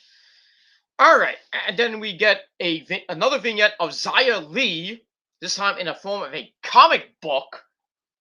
I thought this was kind of cool. Talks about her dad protecting her as a kid and then dying for some reason. And it made her feel vulnerable, and Orlando was all over them. He threw the stuff out of the house and into the street, which made her hate vultures for some reason. Now she's the protector, and she is coming to SmackDown. I thought that was actually pretty damn cool. But are we going to finally see her? Or she's going to be released and we don't see her? Because Xia Li's probably going to be next to get released before she even starts. So, waste of time the vignettes were. Yeah. Nice time in NXT with Tiancha. Those are probably going to be released too. Boa and Mei Ying, who is otherwise known as Karen Q, but it is what it is. So probably release those two. I don't know why. It's stupidity, but it's a stupid company. And that's all I can say about that. All right, so I gave that actually 2.5 out of 5 stars. I thought it was pretty damn cool to see a vignette like a comic book. That was kind of cool. All right, after that, we get a Toni Storm promo with Kayla. Tony's fired up for Survivor Series. Then she says, after challenging Charlotte last week and not getting an answer, and then on cue, Horseface Charlotte comes in. Basically, Tony thinks that, after turning her down, to make Charlotte vulnerable. And then she says, after Survivor Series, she won't be scared of her. Charlotte comes in, says Tony can be next on the list after Becky. She makes threats of destruction. Then she leaves. And Tony's like, I sense fear of that young one. And that's it. And and they took Tony's 80s gimmick away. So you're just dressed as a normal chick. I thought that was stupid. I kind of dig that 80s gimmick, 80s look. I digged it. Now you're making her into like a normal fucking chick. I wonder whose idea that was. Just fucking saying. Fucking stupidity. And that's it. All right, then we get to the end of the night. Xavier Woods calls out Roman. Blah, blah, blah. Usos interfered in the match. Xavier wins the match. and Roman was supposed to bend the knee, or he would be stripped of the title and then banned from SmackDown. Then the Usos beat him up, basically beat the crap out of Kofi. That's why we haven't seen Kofi in 2 weeks. Blah blah blah blah blah blah blah. And basically the whole thing is like Roman can't beat Xavier Woods. So anyway, Roman and Paul come out. And then they call out the Usos. I thought he let them in the back. They don't come out, but then they get tossed out by Big E. Obviously, you knew that was coming. So Big E beats the crap out of the Usos. Then he goes to the ring, and the fight is on. The big two hosses going at it. Big E and Roman. There's your build for their match for Survivor Series. So they're fighting in the aisle. Reigns is sent into the barricade. Then Big E sends Roman inside, beats the crap out of him. Usos try to get in. They get beaten up as well by Big E and Xavier. Xavier hits the big dive. Roman gets up, hits a Superman punch to Big E. Goes for the the spear. Gets counted into a big ending attempt.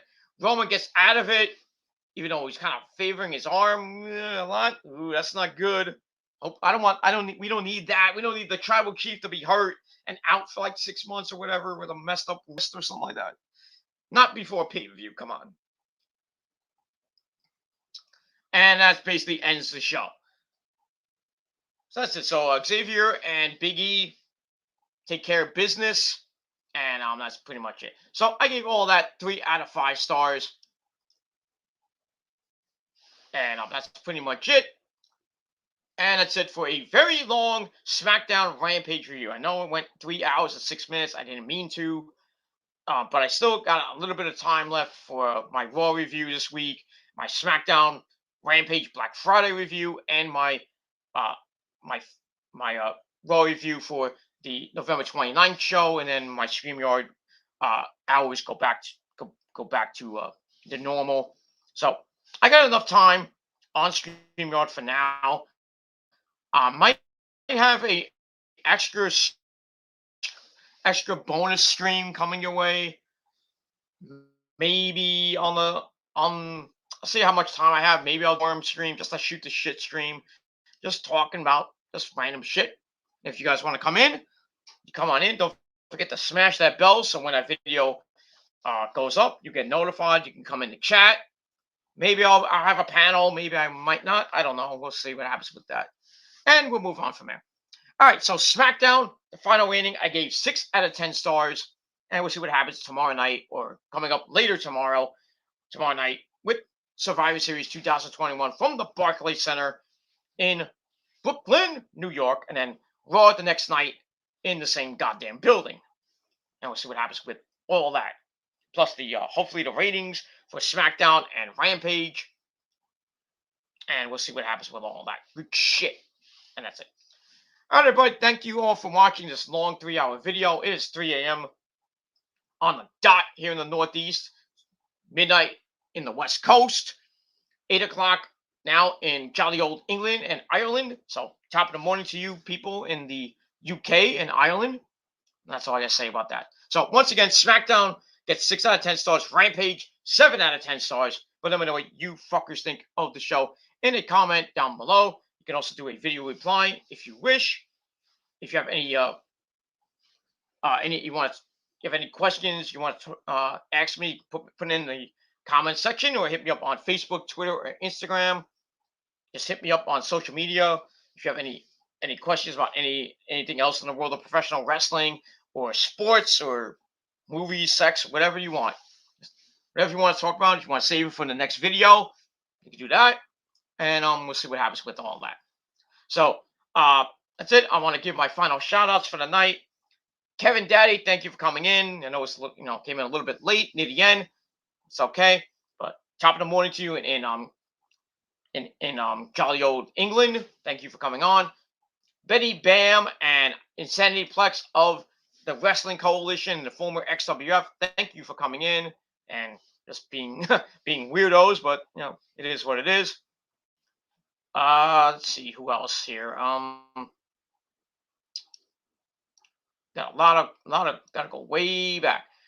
Even that weirdo Bob Croft, CEO of the trucking company, troll. He asked a wrestling question. I acknowledged it, even though it was a troll, but I don't give a shit. Blah blah blah, blah blah blah blah blah. And also, I have to shout out the Queen of Long Island herself, Lauren. And thank you for coming in, everybody. Great chat as always. Another great video in the books. And if you don't like it, well, fuck you. Not gonna bring me down.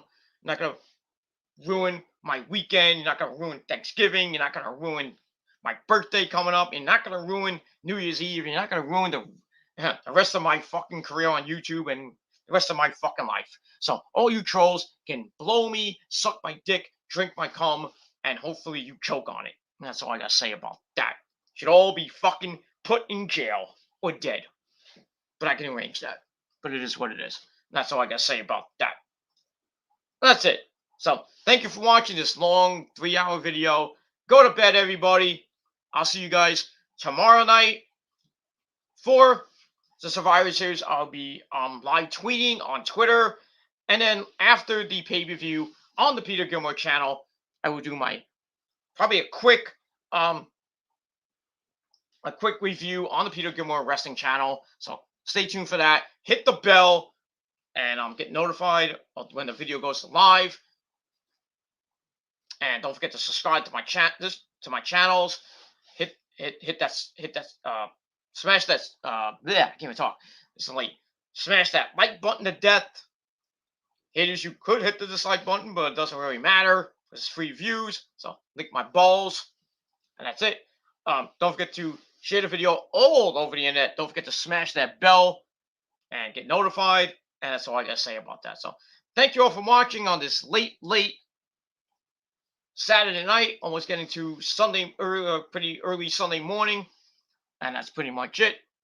Thank you for watching. I'm Peter Gilmore signing off. Have fun watching football tomorrow, week 11 of the NFL. Some good games there. Hopefully the Niners destroy the Jaguars. We'll see what the Jets do against the Dolphins at home. And then we got Survivor Series tomorrow night. It's not even going to be that great, but it is what it is. Check out TGC 210 in the description box. Give it a like, give it a thumbs up, share it with your friends. Leave a comment. Do whatever the fuck you want. And that's it. So, that's it, everybody. Thank you for watching. I'll see you guys tomorrow night for a Survivor Series review. And that's pretty much all I got to say about that. So, thank you for watching. Go to bed, slackers. And everybody else, go to bed. Haters, really get to bed.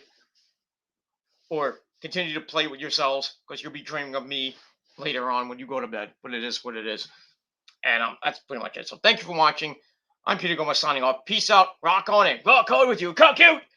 And if you're not down with that, you're not down with that, well, me and everybody else in the chat, Lauren and the guys from the Wrestling Coalition, Nick Infante 92, can't forget my tribal king of the chat, and everybody else, Carlos Cabral, everybody else in the prophecy, because it's real, ladies and gentlemen.